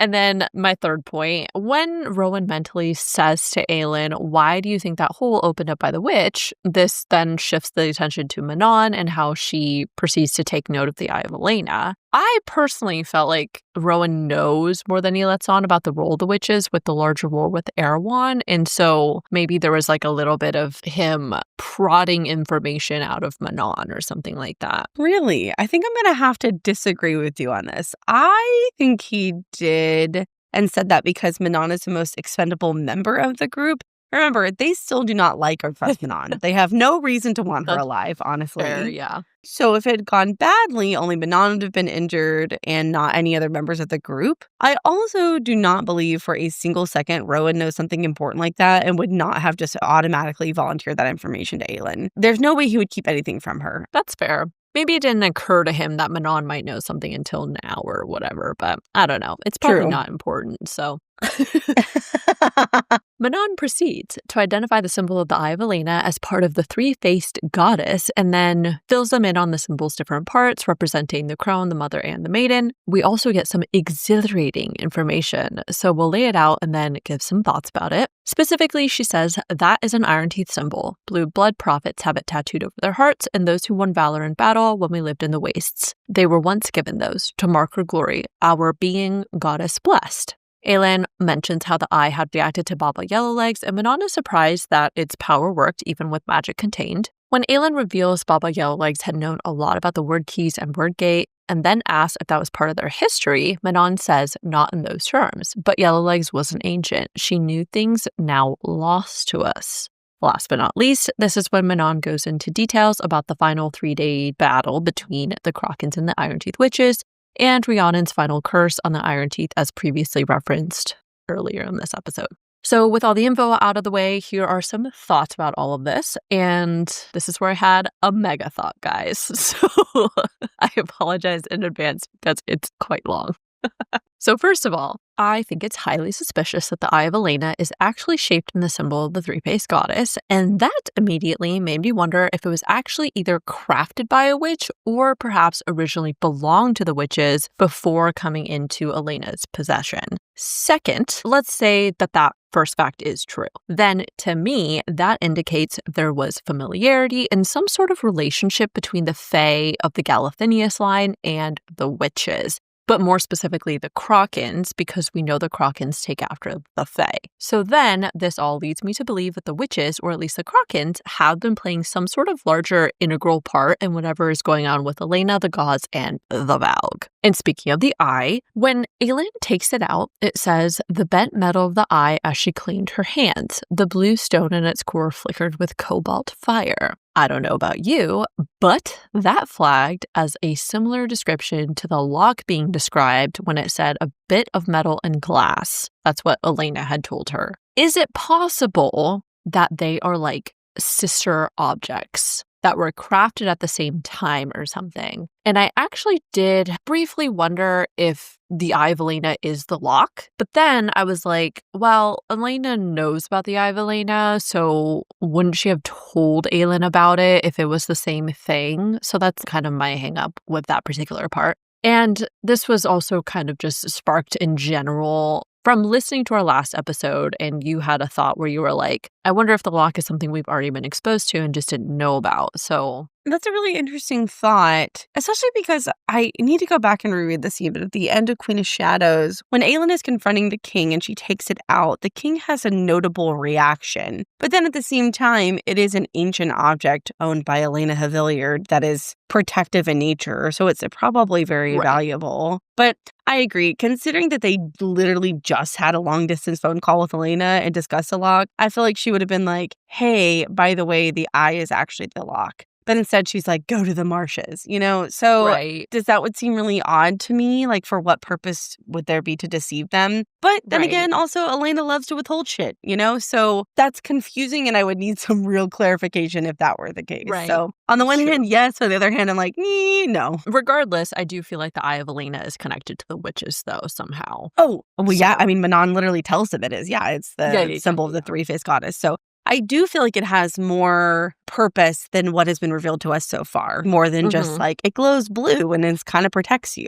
So to continue with all this, Manon says Rhiannon swore on her last breath that we would win the war, but not the land. And given everything I just mentioned, I wonder if this statement actually has some double meaning to refer to both the war amongst the witches, but also the war against Erewhon and the Valg. Which actually, generationally speaking, makes a ton of sense because currently we see the Iron Teeth witches siding with Erewhon and the Valg in an effort to get their land back, and we know the Iron Teeth take after the Valg. Perhaps the Crochan saw this coming in the future somehow and realized the Iron Teeth were destined to take the wrong side in the larger war or something like that. You know what I mean? Anyways, I'm almost done with my mega thought. After Dorian asks if Manon plans to return to the Wastes, Manon says Rhiannon and Crochan said there was one way to break the curse. Blood to blood and soul to soul, together this was done, and only together it can be undone. Be the bridge, be the light. When iron melts, when flowers spring from fields of blood, let the land be witness and return home. We know Manon is the key to breaking the witch curse as someone with both Iron Teeth and Crochan blood. Both sides were involved with breaking in division, so both must come back together to break the curse and, in a way, symbolically cleanse out the Valg's influence over their separation through the generations. Manon has to return to her Crochan ancestry because if the Crocans were indeed involved with this game in the past, then Manon is needed as well to finish what was started, just as Aelin has been looped in on behalf of like the Galathinius line and all of that. I like this thought a lot. And this also makes me think about how we've been talking forever about how we feel like Petra knows something about Manon and her fate. And that's why she kept trying to forge a relationship with her and stood up for her. Petra is a blue blood witch and the heir. And we know that blue bloods have an ability to be oracles or they can, sense things. And it would not surprise me to learn as we progress that Petra foresaw something or at least sensed it in regards to Manon, symbolically uniting the witches or breaking the curse or just something in regards to that. Yeah, that's a good point. I don't know. It seems like all the witches in general just know a lot more than they've disclosed to Manon for sure. Like beyond Petra, even like the ancients and everyone and everything. So they're part of the cover-up. In conclusion, I wonder if by Manon reuniting the witches, this will unlock something necessary to defeating Erewhon. Either like shared knowledge that's been lost to either side with division in time, maybe there's some sort of special magic tied up in the wastes, or perhaps something about which power will be needed in relation to the Eye of Elena or the Lock. And I also actually had a major epiphany. When you think about what Deanna said to Aelin, flame and iron together bound merge into silver to learn what must be found. Was this actually referring to Aelin and Manon coming together as their ancestors did in the past to defeat Erewhon, aka Aelin is the flame and Manon is the iron because she's an iron teeth witch? You know what I mean? Oh, yeah. Flame is in Aelin, iron is in Manon. Yes, I love that. What does it all mean? This is a chef's kiss. Chef's kiss. I feel like it's become very clear to me why Manon is involved. Why did Manon's path get involved in the storyline? Why did she need to meet up with Aelin? And it's because something about the Crochans or whatever were definitely involved in some way, somehow, to like whatever's been going on with the Valg and the Fae and the gods and all that. And so I'm glad to have that sort of made clear. Yes. 'Cause I feel like I see that question on Reddit a lot, like in the Throne of Glass subreddit. They're like, what's the point of the witches? What's the point of Manon and the 13? How do they fit into the story? I do agree that, I mean, a little bit their inclusion feels really random, right? You're halfway through this series, all of a sudden you're introducing a whole new plot line. And you're like, but why? And I feel like it's really starting to become apparent now that she serves a much bigger purpose other than being Dorian's, girl. Yeah, exactly. The scene ends with Aelin asking if Manon's parents had united in an effort to break the curse, while Dorian ponders that the Eye of Elena could actually have done anything to do with the Witch Wars, to which I say, hell yeah, it does. We change to Rowan's perspective, who has a private conversation with Gavriel and Fenris. They warn him that he should get Aelin as far away as possible because whatever awaits us tomorrow, it has been waiting for a long time. Your beloved's life and the witches are entwined. Between them, they cover the three main races of this earth. Between the two of them, they are mortal and immortal. One worships fire, the other darkness. It feels as if we're playing right into the hands of whoever has been running this game for eons. This all, of course, only further served to confirm that, yes, the witches, the Fae, the gods, and the Valg have been interconnected from the very, very beginning of this war. I mean, honestly, it makes sense. We're talking about the literal fate of the world. And remember, way back in TOG, Kane said all the players in the unfinished game. And I think we narrowed our scope too much, focusing on just Aelin and Dorian. And turns out there are quite a few more players in the unfinished game. I also loved how this conversation played out. I could picture it really vividly in my mind. Fenris just being like, come on, one immortal, one worships fire, the other darkness. Need I really go on? Do I need to spell it out for you, Rowan? I don't know. I can really see Fenris's interactions play out like a comical way. I really enjoy him. I was especially alarmed when Gavriel says Maeve has been waiting, Rowan, since Brannon for someone who would lead her to the keys for your Aelin. We have suspected whatever Maeve has planned for Aelin, it ain't gonna be good, and those suspicions still stand. Though Fenris insists Maeve didn't mention the lock to them, the fact that they are having this whole conversation in the midst of a mission to get the lock 100% makes me even more confident Maeve does in fact know about it and what it was used for, possibly even how it was crafted originally. As Aelin said back in Airfire, Maeve is literally older than dirt, and she has spies on spies on spies. So I would be shocked if she at least hadn't heard rumors about the lock's existence, or had some inkling, or I mean, honestly, even Maeve just sensing another powerful object exists, So I agree that if she doesn't know specifics, she at least has an idea of its existence. This also, again, brings up the question of what Maeve's ultimate goal is here. We have asked this question and given our thoughts so many times that I'm not going to rehash it again, but consider my hackles raised. Oh, I agree. I feel like we know what she wants, just not why and what her ultimate purpose is, right? We know she wants the keys and we know she wants to be powerful, but to what end? Exactly. I do think it speaks tremendous volume that Fenris and Gabriel are warning Rowan about their worry for Aelin and giving him so much information. I genuinely think they fear for Aelin and what Maeve could do to her. Fenris tells Rowan Maeve had already replaced him with an insane and extremely cruel-sounding Fae warrior named Cairn. Rowan thinks Cairn had been born savoring the suffering of others. For Maeve to appoint him to the cadre to give him almost unchecked power and influence, I feel like this is foreshadowing we will encounter Cairn. Part of me wonders if Cairn will be the one to do something to Aelin on Maeve's behalf. As we've discussed, it's clear Maeve has a trap plan for Aelin, especially when Fenris muses he believed Maeve was, quote, going to let Aelin nearly break herself destroying Erewhon and then strike when she's weakest. I think so too. Either Aelin or Rowan, or really any of Aelin's cadre. Maeve would only have to capture one of them and let Cairn torture them, and she knows Aelin would come running. Okay, literally That's any of fair. them. Yeah. And especially if it's Rowan. Plus, it would not surprise me because we know that Maeve likes to punish. I mean, I'm sure she wants to punish Aelin for all that stunt she pulled back in Dornell, but she probably really wants to punish Rowan for leaving. True.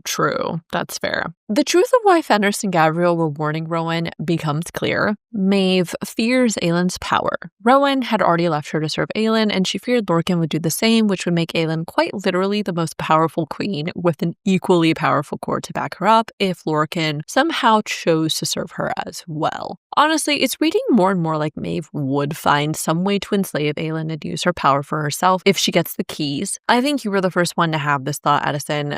Given how we suspect Maeve is Valg, would she know how to make the Wyrdstone collars and rings like Erewhon and collar Aelin to her? This is supported by Rowan's thought if Maeve had some plan beyond her greed for the keys. You know, she may not even have to magically enslave Aelin to her. She could just threaten Rowan's life, and Aelin would probably bend. I'll also add that I do trust and believe in Gabriel and Fenris' assessment here of why she wants Lorcan dead, to prevent him from switching sides against her. But I also wonder if Lorcan knows something about Maeve and or the keys, or he suspected something and put it together, and Maeve wants to silence him before he can tell. So I wonder if there's like something else at play there too, right? Because the longer someone is in power and when they're that powerful, they become arrogant and careless.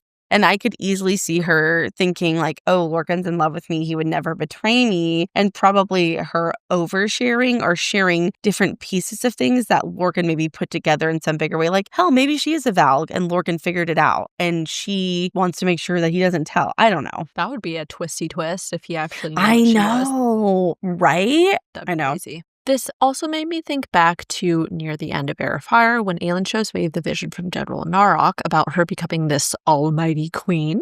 I think the implications of that were much larger than we knew at the time. It seems like that only served to push Maeve to figure out some plan for Aelin sooner rather than later. To end the scene, Fenris tragically begs for Rowan to kill him if he's ever given an order to harm Aelin. We've only been recently introduced to Fenris, but I already just love his character and the honor that he has. He tells Rowan, I'm glad you know that I got this time, that Maeve unintentionally gave me that I got to know what it was like to be here as part of this. Oh, this broke my heart to read. I'm telling you, Fenris and Aelin remind me so much of each other. The haughty arrogance, the humor, but also like the loyalty and the being honorable and just the overall goodness. And I love them. Yeah. I am crossing my fingers so hard and sending up prayers in the Temple of SGM that somehow the other cadre members can get free of Maeve's blood oath, because I just hate the idea of them having to continue to serve her. I'm going to send up a prayer to Hellas,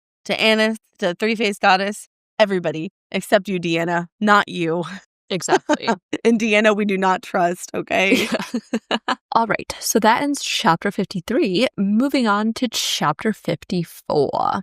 We start with Manon's perspective as the group starts their final hike to the lock's location. She considers how everything was connected and then proceeds to ask Dorian how Aelin plans to use the keys to banish Erewhon and the Valg. It really stuck out to me when she asked, is there a way of weeding out who belongs and who doesn't? Or will all those with Valg blood be sent into that realm of darkness and cold. This was a super poignant thought because I think Manon is having sort of this like existential crisis about her lineage, her soul, and her nature as a witch. While we know Manon has been through this journey of self-discovery recently and is unlearning many of the ways of the Iron Teeth, I would imagine she's wondering whether it's enough to change who you are from within, or will she always be judged by blood and lineage? I also think she's worried about herself and the 13 and all the other innocent witches that have all blood. I would imagine they probably do not want to be banished to some dark, cold hellscape with Erewhon, because I wouldn't either. But this does also bring up a good question of how exactly they will force Erewhon through the word gate. My guess is that's why they need the log, so essentially they can contain him, open the word gate, and then push him through, because obviously Erewhon's not going to go willingly. And I don't think they can just really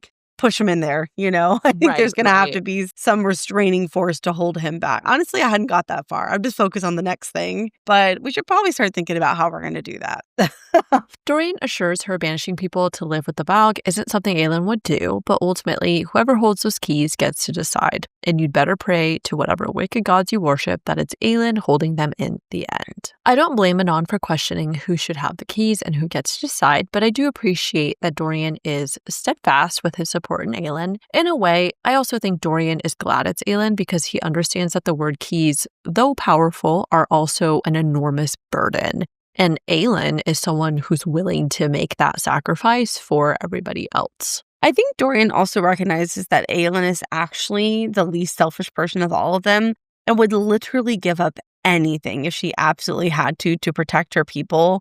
And so I think he has this unshaking faith in Aelin's goodness and really her judgment and decision-making. This prompts Manon to ask why Dorian didn't consider wielding the keys, considering he is just as powerful as Aelin. And this is when we get a tragic reminder of Dorian's inner world. He admits that he was the one who killed his father and shattered the glass castle, so ultimately he just doesn't trust himself to not do the same again if he had the keys. He continues on to admit he is still filled with rage and guilt over Sorcia's death and his inability to stop it. This really broke my heart because while I don't feel Sorcia was a monumental character in the story as a whole, she was clearly very important to Dorian. I've always thought of Dorian as a calm and empathetic character, but we are definitely seeing a glimpse of this pent-up anger Dorian still feels at the unfairness of the injustice he's seen and endured. And this part of Dorian is someone who could be willing to forgo mercy out of a need to get revenge. I don't think he actually would, but he is afraid that he would.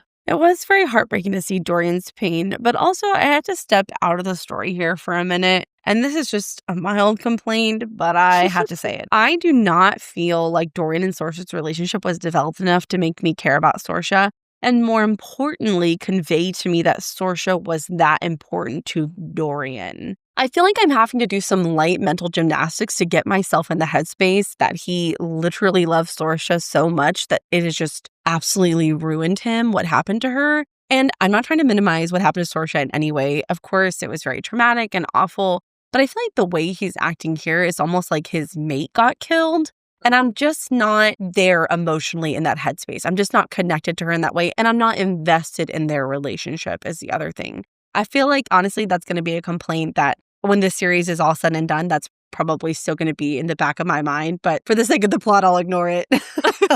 Yeah, that's fair. I almost wonder if the situation with Sorcia is going to be kind of like what happened with Sam, where as we read and think retroactively through memories, we'll come to appreciate Sorcia in Dorian's life a little more. I will say I agree about the romantic aspect of their relationship just because we didn't get enough page time to really be like, was it really that deep? But I think thinking about her role in terms of helping Dorian with his magic and being there as someone to support him, because during that time, he was pretty much alone. Chaol's doing rebel shit in the city, and then Aelin's off in Wendelin, being a vagrant and learning about herself. Just kidding. But no one was there for him. And so I guess in his perspective, Sorcia is that person who helped him during a very critical period. That's a good point about Sam, because I have grown a lot more fond of Sam and how important he was to Aelin retroactively in her conversations and thoughts about him. And now I'm like, oh, Sam,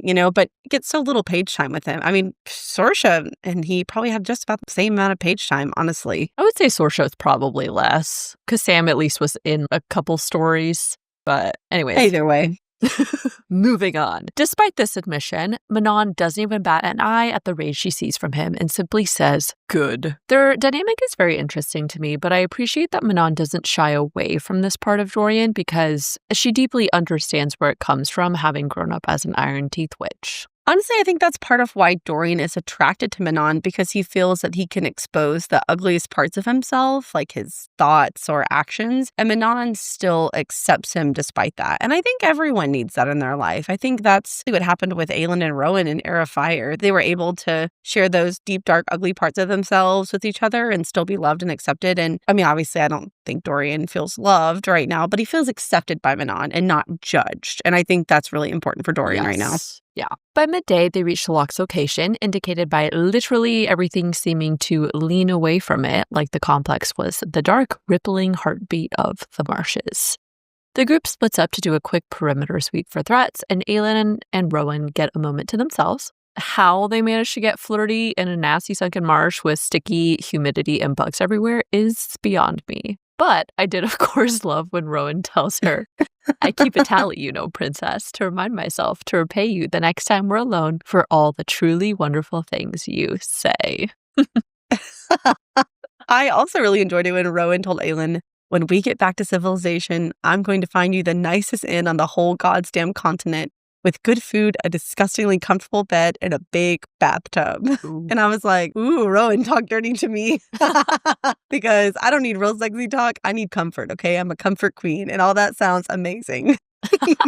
There is really nothing better than like a huge California king-size bed where you can just like sprawl out. I love that shit. Oh, I wouldn't know. No, my husband and I have a queen-size bed. I want a king, and my husband said no. He said, the bigger the bed, the sooner the marriage fails. That's what he said. If he had his way, we would share it to win. Okay. Well, I'm serious, guys. I'm not kidding. We don't have like a California king either, but like in hotels or whatever, you know, you can stay in one before. I know. And so like it is kind of nice. I love to have my sleep. I would also be like not getting good sleep is also a recipe for things starting to go south. Yeah. But you never know. You can't tell by the terrible hours I keep, but I love sleep more than anyone. I'm just really bad at it. If you guys notice, a lot of our episodes get posted in the middle of the night. That's me. That's my time. If I didn't have kids and stuff, I mean, it'd be fine, but I do. So... Aelin, Rowan, and Manon proceed inside the complex, and Aelin takes a moment to ask what Mala had said to Rowan the day she appeared to him back in Heir of Fire. We know Rowan asked Mala for two things: to ensure she survived encountering Maeve, and to guide and give her strength, and then the second thing was only described as a selfish wish and a fool's hope that ultimately came true. This obviously does not answer what Mala said to him directly, but I continue to believe Mala had a hand in bringing Rowan and Aelin together. Oh, that's a nice thought. These damn gods did something good for once. I hope. I am more interested to know what Aelin wanted to know about the encounter and why she chickened out from saying or telling him whatever she was going to tell him. Because she doesn't chicken out very often. So I was like, what? So now I really want to know what she was going to tell him. Nameless is the prize. Nameless is my prize.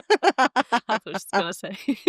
Before Rowan can answer, big surprise, there's an altar that is actually a chest. Of course, interest was piqued when it's noted that the chest has countless word marks carved into the stone, and we are instantly brought back to the question of how Nehemia knew about word marks, considering they are currently in Eyllwe. To be honest, I have no idea how Nehemia's larger role factors into all of this. All we know is that she was a player in the game, but we don't know how she got involved or why. Oh man, there's so many times in the series where I'm like, God, I wish Nehemia was alive, because she would be so invaluable in so many ways. I wish she was there. Oh, would have been nice. I do definitely feel there is some historic, ancestral, and or cultural connection between Eyllwe and the use of word marks and word gates. I actually feel like there may even be some mass verse implications, but that's a conversation for another day. Interesting. I have some thoughts, especially about those damn marshes. Okay. Also, I did wonder if opening the chest incorrectly triggers something bad, because ain't no way a word mark chest is going to be that easy to open, right? Like, this entire I mean, time, everyone's had this bad feeling about the area, so I'm just very suspicious of what's going to happen. the plants are literally leaning away from it. So I feel like that's just a pretty indicative marker that whatever's in there is not good. While Aelin was the only one able to recognize some of the word marks, she didn't know enough to translate them. Before they can do anything about it, they are interrupted by warning pulses of dark wind belonging to none other than Lorcan Salvater himself. Rowan quickly scales the walls where he sees an approaching aerial legion of 500 ilken, thus fulfilling the foreshadowing that all of this had been, quote, too easy. Ain't nothing in this book can ever be easy, okay? Never. Never. All right. So that ends chapter 54, moving on to chapter 55. We check back in with Lorcan and Elide mid-sprint as Lorcan continues sending out warning blasts of his power. While he is, of course, concerned he'll lose Aelin's word key to the ilken, he also worries about Elide and how he didn't want to see the look on Elide's face if the ilken get there first. I do believe all of Lorcan's reasoning in this scene for wanting to get there in time, but I also think a small part of him cares for Rowan and doesn't want to see him get killed. I was thinking about Fenris and Gavriel too, but he doesn't know that they're with him, but he knows that Rowan is. Mm-hmm. And deep down, I think Rowan is his brother and he doesn't want him to get hurt. Oh, that's a nice thought. We shift back to Aelin and the group as they discuss strategies for how to combat the 500 ilken flying toward them. Rowan suggests they bottleneck them at key points, and Fenris adds they can divide and take them out in groups. For those of you who cannot do math like me, there are 8 of them and 500 ilken, so they would need to kill 62 and a half each if they were going to divide it up evenly. Honestly, I feel like if they could have taken out enough with arrows in the beginning and then also the beasts in the swamp, and if they could actually strategically bottleneck them, I feel like they may have had a shot. I actually would have liked to see how that battle would have played out because I think it would have been really interesting. Mm-hmm. But of course, it doesn't really matter because there was only one shot. And it was Aelin's shot, so. And she roasted them all. She fried them up. Fried them up. Yep, sure did. In desperation, Aelin mentions another way, aka using the word key, but Rowan immediately shuts that down, and I wholeheartedly agreed with him. The only reason Aelin will ever be touching those damn keys again is if it's with the lock. I don't agree. If the options here are risk using the word key or death, they all die. I choose the word key. And I think Aelin is right. If there really truly was no way, I think it's worth the risk. Yeah, but and what if also Deanna? I mean, what if Deanna nothing? I mean, what if the ilken land and they all get slaughtered? Then what? Then Deanna and lost also, Aelin anyway, and it was all a waste. Yeah, but Aelin pushed her out once. She pushed her out again. Plus, I don't like Deanna and I don't trust Deanna, but I don't feel like her intent is actually to harm or kill Aelin. I think she knows they need Aelin. Honestly, I have some questions about like how long can a god stay in a body and all that. And so I think it's worth the risk. And also, not for nothing, Rowan does not give Aelin orders. I'm sorry, he does not. He only can give her orders in one place. I see. Well, maybe he has a little more sway now than he did before, but still, yeah, I don't know. Anyways, either way, didn't matter. Didn't even need to worry exactly. about it. I was kind of surprised by Aedian's initiation of an argument over how Aelin's actions in School's Bay had prompted Erewhon's answer, but I think the fact that Erewhon can send an army of 500 ilken no problem just solidified how completely unmatched they currently are. I know, it's really horrible to think about because that's 500 people with magic in their blood that he took and did whatever to. And that's really sad and awful. Mm-hmm. Also, I was a little surprised by the timing of the argument, but I actually wasn't surprised by his feelings on the matter. I don't think Aedian's necessarily right, but I do understand his frustration. It's clear Aedian is also frustrated by Aelin's lack of communication and constant instigation against Erewhon, which I understand. This is not the first time these concerns have been brought up, and it was inevitable some larger fight was going to happen should she ever make plans without letting them all know again. I just had a thought as you were saying that. We know that Aelin loves inception plans, okay? Plans within plans within plans. And I wonder if she's actually doing this on purpose as a way for Erewhon to show at least some of his hand so that they can be better prepared, right? She wants to see what horrors, what creatures he's created so that they can interact with them and figure out how to fight them, right? Because imagine if they'd never encountered the Bloodhound or the Ilken. And they show up to Morath, they're going to get their shit rocked. And so maybe it's purposeful. That would not surprise me, actually, to find out later. Yeah. Okay, sorry, back to Aiden. So I think he feels frustrated because I think it hurts his feelings that he feels like she doesn't want him to weigh in. I think that makes him feel like Aelin doesn't value him. And that's why he throws around the whole, this isn't a game, this is war. You refuse to run your schemes by us first to let us weigh in. We have fought wars, and gets cut off, right? Because there's a little bit of a parallel to the Darrow situation, right? Darrow kept Harrison afloat for 10 years. Aiden played both sides of the game, and he kept the Bane alive. He kept Harrison protected. He has fought many battles, many wars.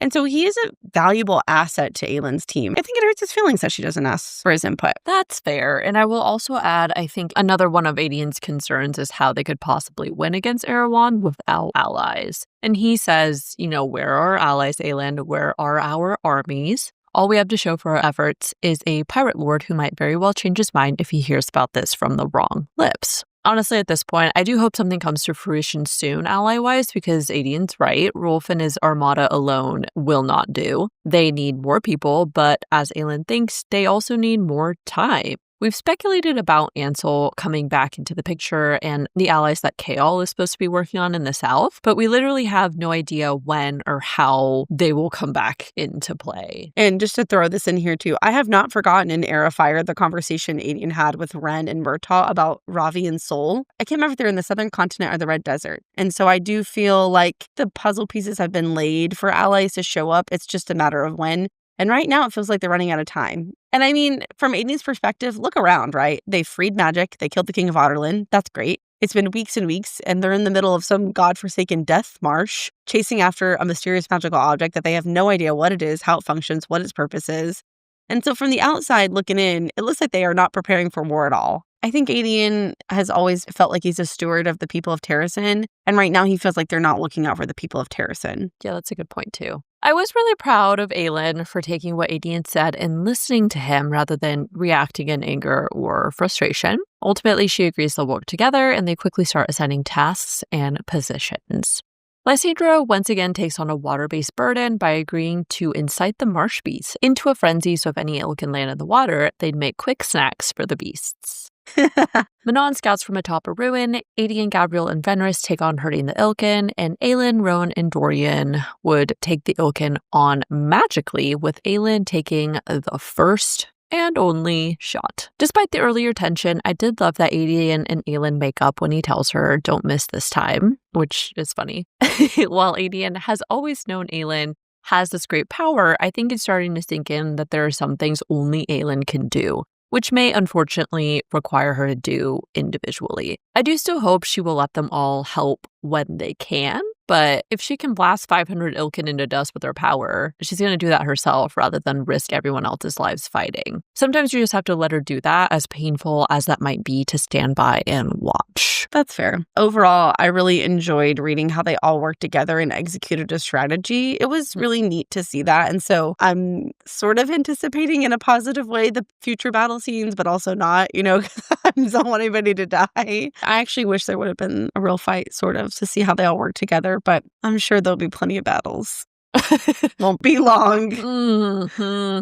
Rowan begins instructing Dorian to use short bursts of his power and only what is necessary, while also making sure to shield himself if the ilken start landing. It broke my heart when he says, "I won't be their prisoner again." But Manon, having returned from her scouting, assures him, "If it comes to that princeling, I'll kill you before they can." While Aelin is appalled by this, it's clear there is an understanding that killing him would be a mercy, something Manon and Dorian both understand when it comes to the Valg. As a side note, the more I think about it, I think this has come up in previous episodes as well, but Dorian and Elide really are so similar because we just saw in previous chapters that Elide was willing to kill herself rather than be taken back to Morath, and Dorian is expressing the same sentiment. Dude, I'm telling you, Manon and Aelin are two sides of the same coin. Elide and Dorian, Aiden and Lysandra, they have a lot of parallel experiences, I think. It helps me better understand each character, right? Thinking about what Dorian went through, it helps me better understand Elide and vice versa. And so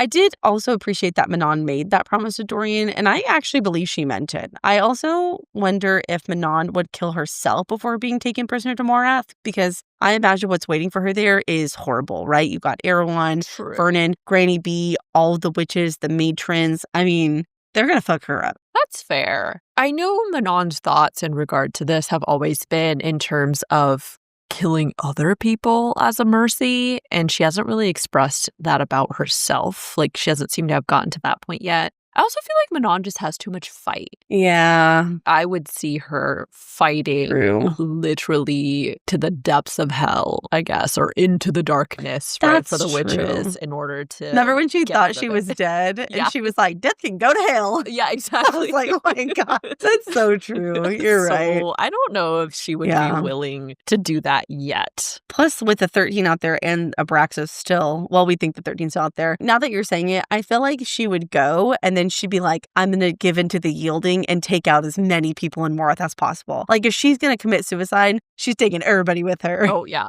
literally. So that's true. That tracks better with her character. After insisting no one would be taken prisoner, Aelin walks away thinking about how there would only be one shot from her. I got a little shiver of excitement when Aelin thought perhaps it was time to see how deep that new well of power went. What lived inside it? Perhaps it was time for Morath to learn to scream. Oh. For me, it was when she thought, and there would be no second or third shots. Only the first shot. Only her shot. And I was like, ooh. I was very excited. I knew that show was going to be good. Checking her own fear, Aelin steps out further and further into the plane to create as much distance as she could from the group. I also loved Rowan's words to her as well when he says, remember who you are and that you're mine. Aelin, in turn, thinks, and because he was hers, because they were all hers. And then she takes off in a sprint across the plane. Oh, because they were all hers. I swear I'm tearing up every chapter now. Every chapter, I'm like, oh my God, they all love each other so much. The writing is so good. I love all these lines. So good quotes. I know a lot of people like Queen of Shadows the best. I know I'm not done with Empire Storms. I think Empire Storms is actually going to end up being my favorite book. I really do. Yeah, I mean, how could it not be at this point? No question.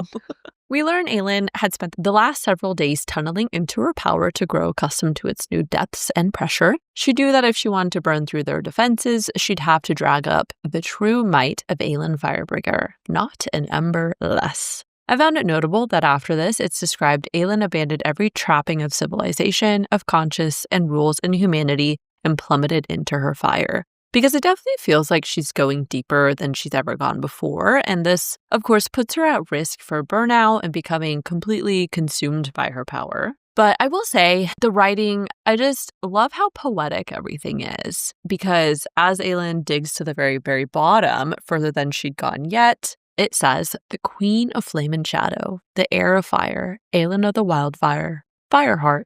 She burned through each title even as she became them. Became what those foreign ambassadors had hissed when they reported a child queen's growing unstable power in Terrasen, a promise that had been whispered into the blackness. Twin, where have you been? I was going to say the exact same thing. The entire description of her diving into her power is so good. I think it's some of the best writing in this book so far, and probably actually the whole series. There's something about it that's just so, I don't know, impactful. I don't even know what the right word is, but it's so good. The first thing that came to mind, though, I was like, the queen who was promised. Damn it, why you was going to ruin my high? I was feeling real good, now I'm feeling real bad. Well, in this case, I was using more of the positive connotation of it in the sense that she is this almighty, powerful person, you know? Okay. So, I'll allow it. Yes. I feel like this was such a symbolic moment because Aelin is claiming who she really is. It feels like this is some self-imposed crucible by her diving beyond the normal threshold of her power and choosing to bring up the full force of what it means to be a Firebringer and hold Mala's power. I also love that Aelin recalls all of these past names because they have all represented various versions of her, including a queen, a legend, and a myth. Aelin is not only living up to all these titles, but she's owning them and refusing to be afraid of being powerful and using her magic. Ooh, chef's kiss on that. Yeah. I think in a way this is Aelin testing herself to see if her power can withstand the might of Morath, but also if she can withstand that power. And now I have shivers just thinking about it. I know. The chapter ends with Aelin feeling the flickers of Rowan and Dorian's magic preparing, but she soars into the uncharted core of power where the Inferno went on and on. And that ends chapter 55. Moving on to chapter 56. Lorcan and Elide continue busting ass through the jungle, with Lorcan becoming increasingly worried they would be too slow to get where they needed. And, okay, I had a total Kelly Kapoor moment from The Office, because even though Lorcan gives Elide Athral's ring to protect her from the Valg, I was like, oh my god, he gave his wife a ring, you know? It's so cute. Oh my god. But, like, literally at this point, they're totally married. Whether it's been legally officiated or not, they are husband and wife from here on out forever. Since we have a PhD in TOG, you can just go ahead and blindly trust us on this, okay? We're the resident TOG experts, and we say so, so just believe us. When they take a moment to assess the situation, Lorcan pieces together what Aelin's group was doing, but more importantly, he spies Aelin way far out as the ilken get closer and closer. In that moment, he realizes they're on the wrong side, and they're about to get crispy fried by Aelin's power. Ooh, not a good look for them. I think it's also important to note that Lorcan, who has been alive for centuries and quite literally has seen pretty much everything, thought there was nothing compared to the power that now roared into the world.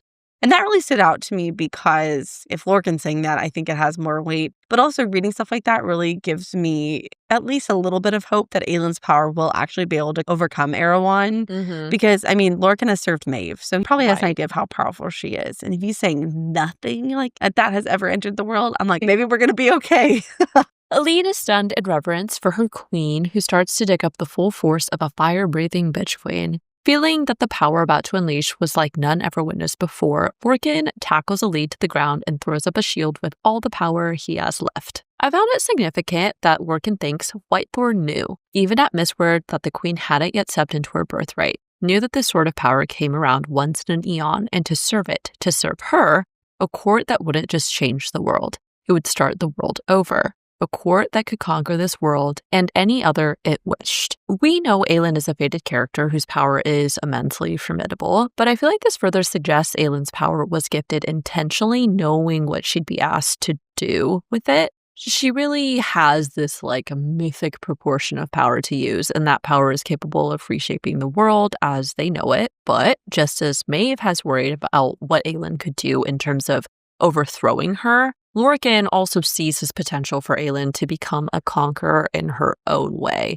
and basically become just another version of the Valg, should she wield the keys to go to other worlds. I don't believe Aelin would do that, but it's understandable that he would be concerned, because Lorcan really doesn't know Aelin that well yet. Oh, chef's kiss on that analysis. Top notch. Thank you. I had the same quote bookmark, and I think a lot about the conversation that Brandon and Aelin had back in Ilium, and how he warned her that the power dramatically affects how people see her and her relationships that she'll have with them, because it is so vast. And you think all the way back to the flashback we get in Era Fire, even as a child, they feared what she could do. And now that she's even stronger, I get why they're concerned. And it's a very heavy burden to wear, because I'm sure Aelin wants to convey to people that she has no intention of wielding it in an abusive way. I mean, who's going to trust her with that, right? And the sentiment is also echoed in just a few paragraphs when Aelin thinks she had been born knowing the weight of her crown. And so I think even Aelin has this introspective thought about what it must have been like for Aelin even as a child. Ooh, yeah, that was a really excellent quote. Lorcan's thought also suggests there's a certain draw to the type of power that she has, almost as if magical beings just naturally gravitate toward the most powerful in order to go serve them. I feel like this is kind of exemplified by Fenris's behavior as well that Lorcan notes. At this point, Fenris, Gavriel, and Adian shoot arrows at the ilken to drive them toward Aelin, who finally unleashes all of her power. We change to Adian's perspective, who feels the immense burn from her fire even with Rowan's shield. I found the language interesting when he thinks Aelin was no savior to rally behind, but a cataclysm to be weathered. In particular, the cataclysm part is the same word used to contemplate what they thought happened to the city in the Stone Marshes.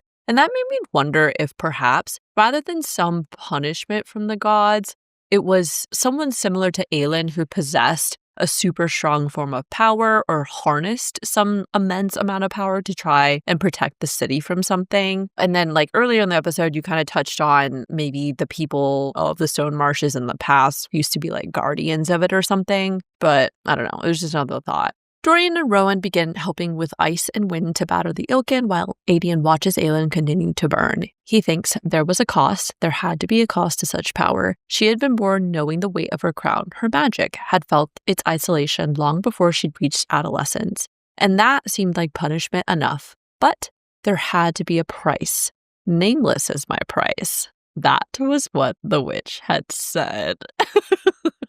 Okay, we've brought this up so many times recently, so just refer to everything we said about Aelin being a sacrifice in exchange for her power. Nameless is my prize. Nameless is my prize. Yeah.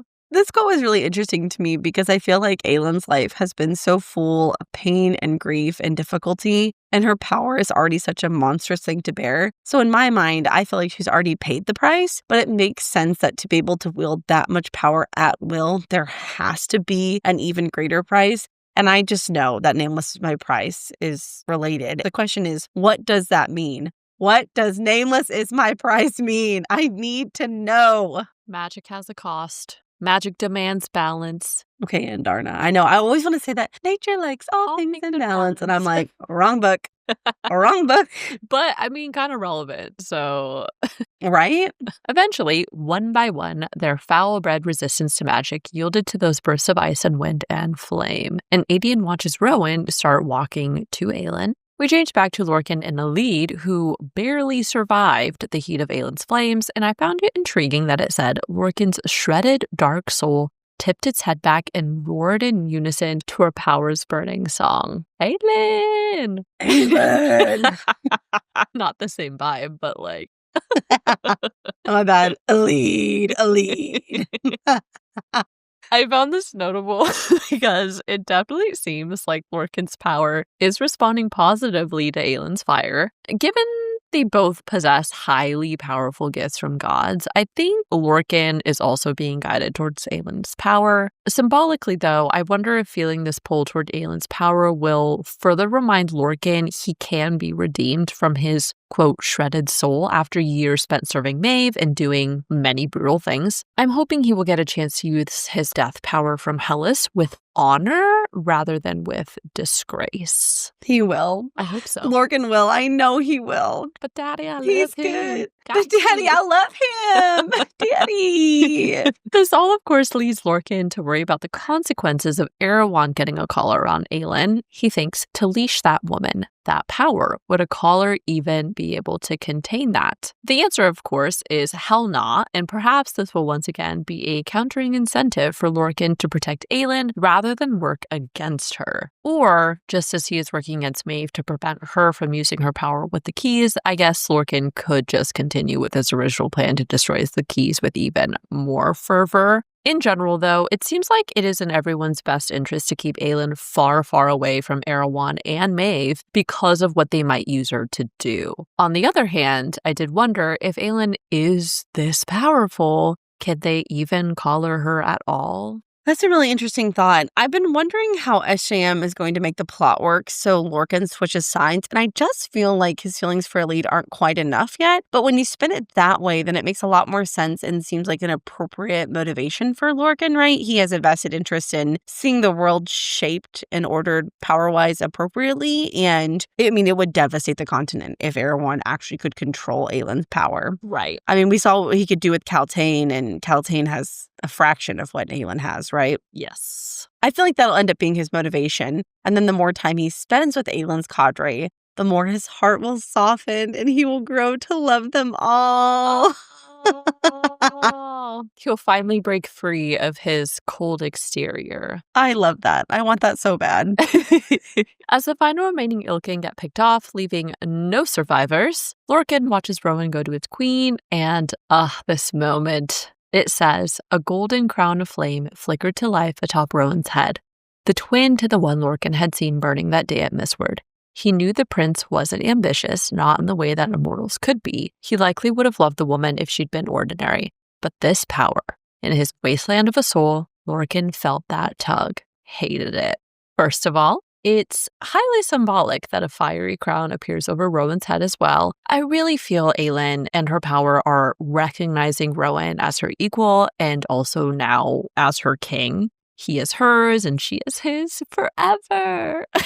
Furthermore, perhaps this also links back to Mala and the idea of, Rowan being sent to Aelin, knowing he would embrace her fiery soul rather than cower in fear to it. His fire heart. Oh, I'm just going to say it because it's been a while since I got to complain. But when are they going to say they're mates? I'm getting impatient. I want them to say that. I don't understand what the holdup is. I don't know either. Well, I guess you know what the holdup is. How can Rowan have two mates? Oh. How can he have two mates? I forgot about that. That's why. I've just ignored it at this point. So I haven't. Second, the fact that Lorcan is observing all of this is super interesting because Lorcan can see that despite Aelin's immense power and his own pull he feels to it, he realizes this was not the only reason Rowan left Maeve to serve Aelin. He's been seeing how transformative the love between them really is, and I think that will continue to force Lorcan to reconsider his love, quote unquote, for Maeve, and of course compare that to his undeniable true love for Elide.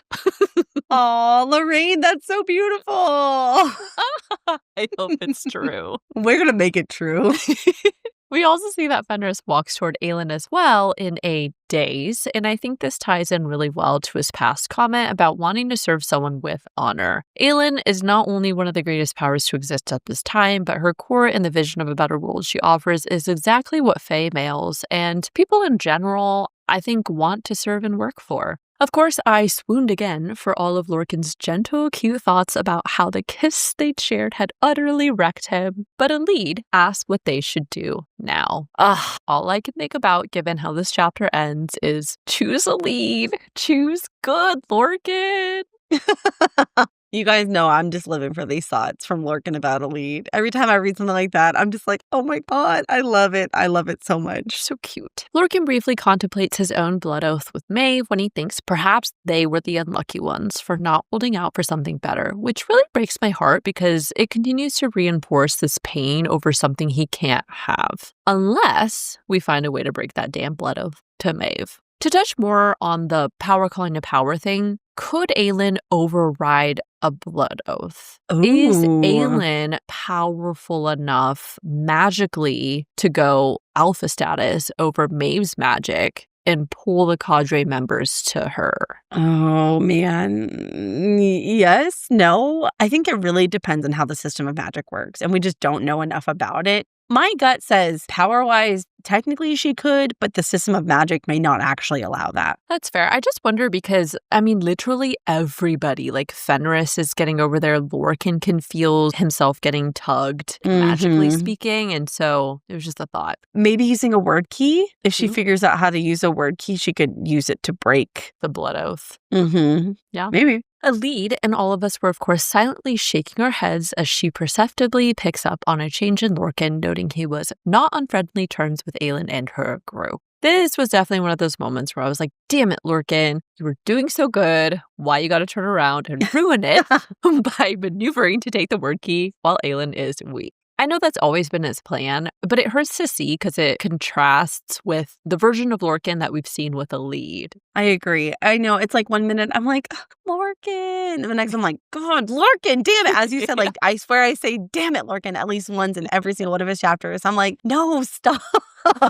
That's okay. I have faith that we'll wear him down. Okay. He will give in to us. To end our set of chapters today, Lorcan and Elide begin wading through the marsh water, and Lorcan was too locked in to notice that Fenris and Gavriel had vanished from their positions in the reed.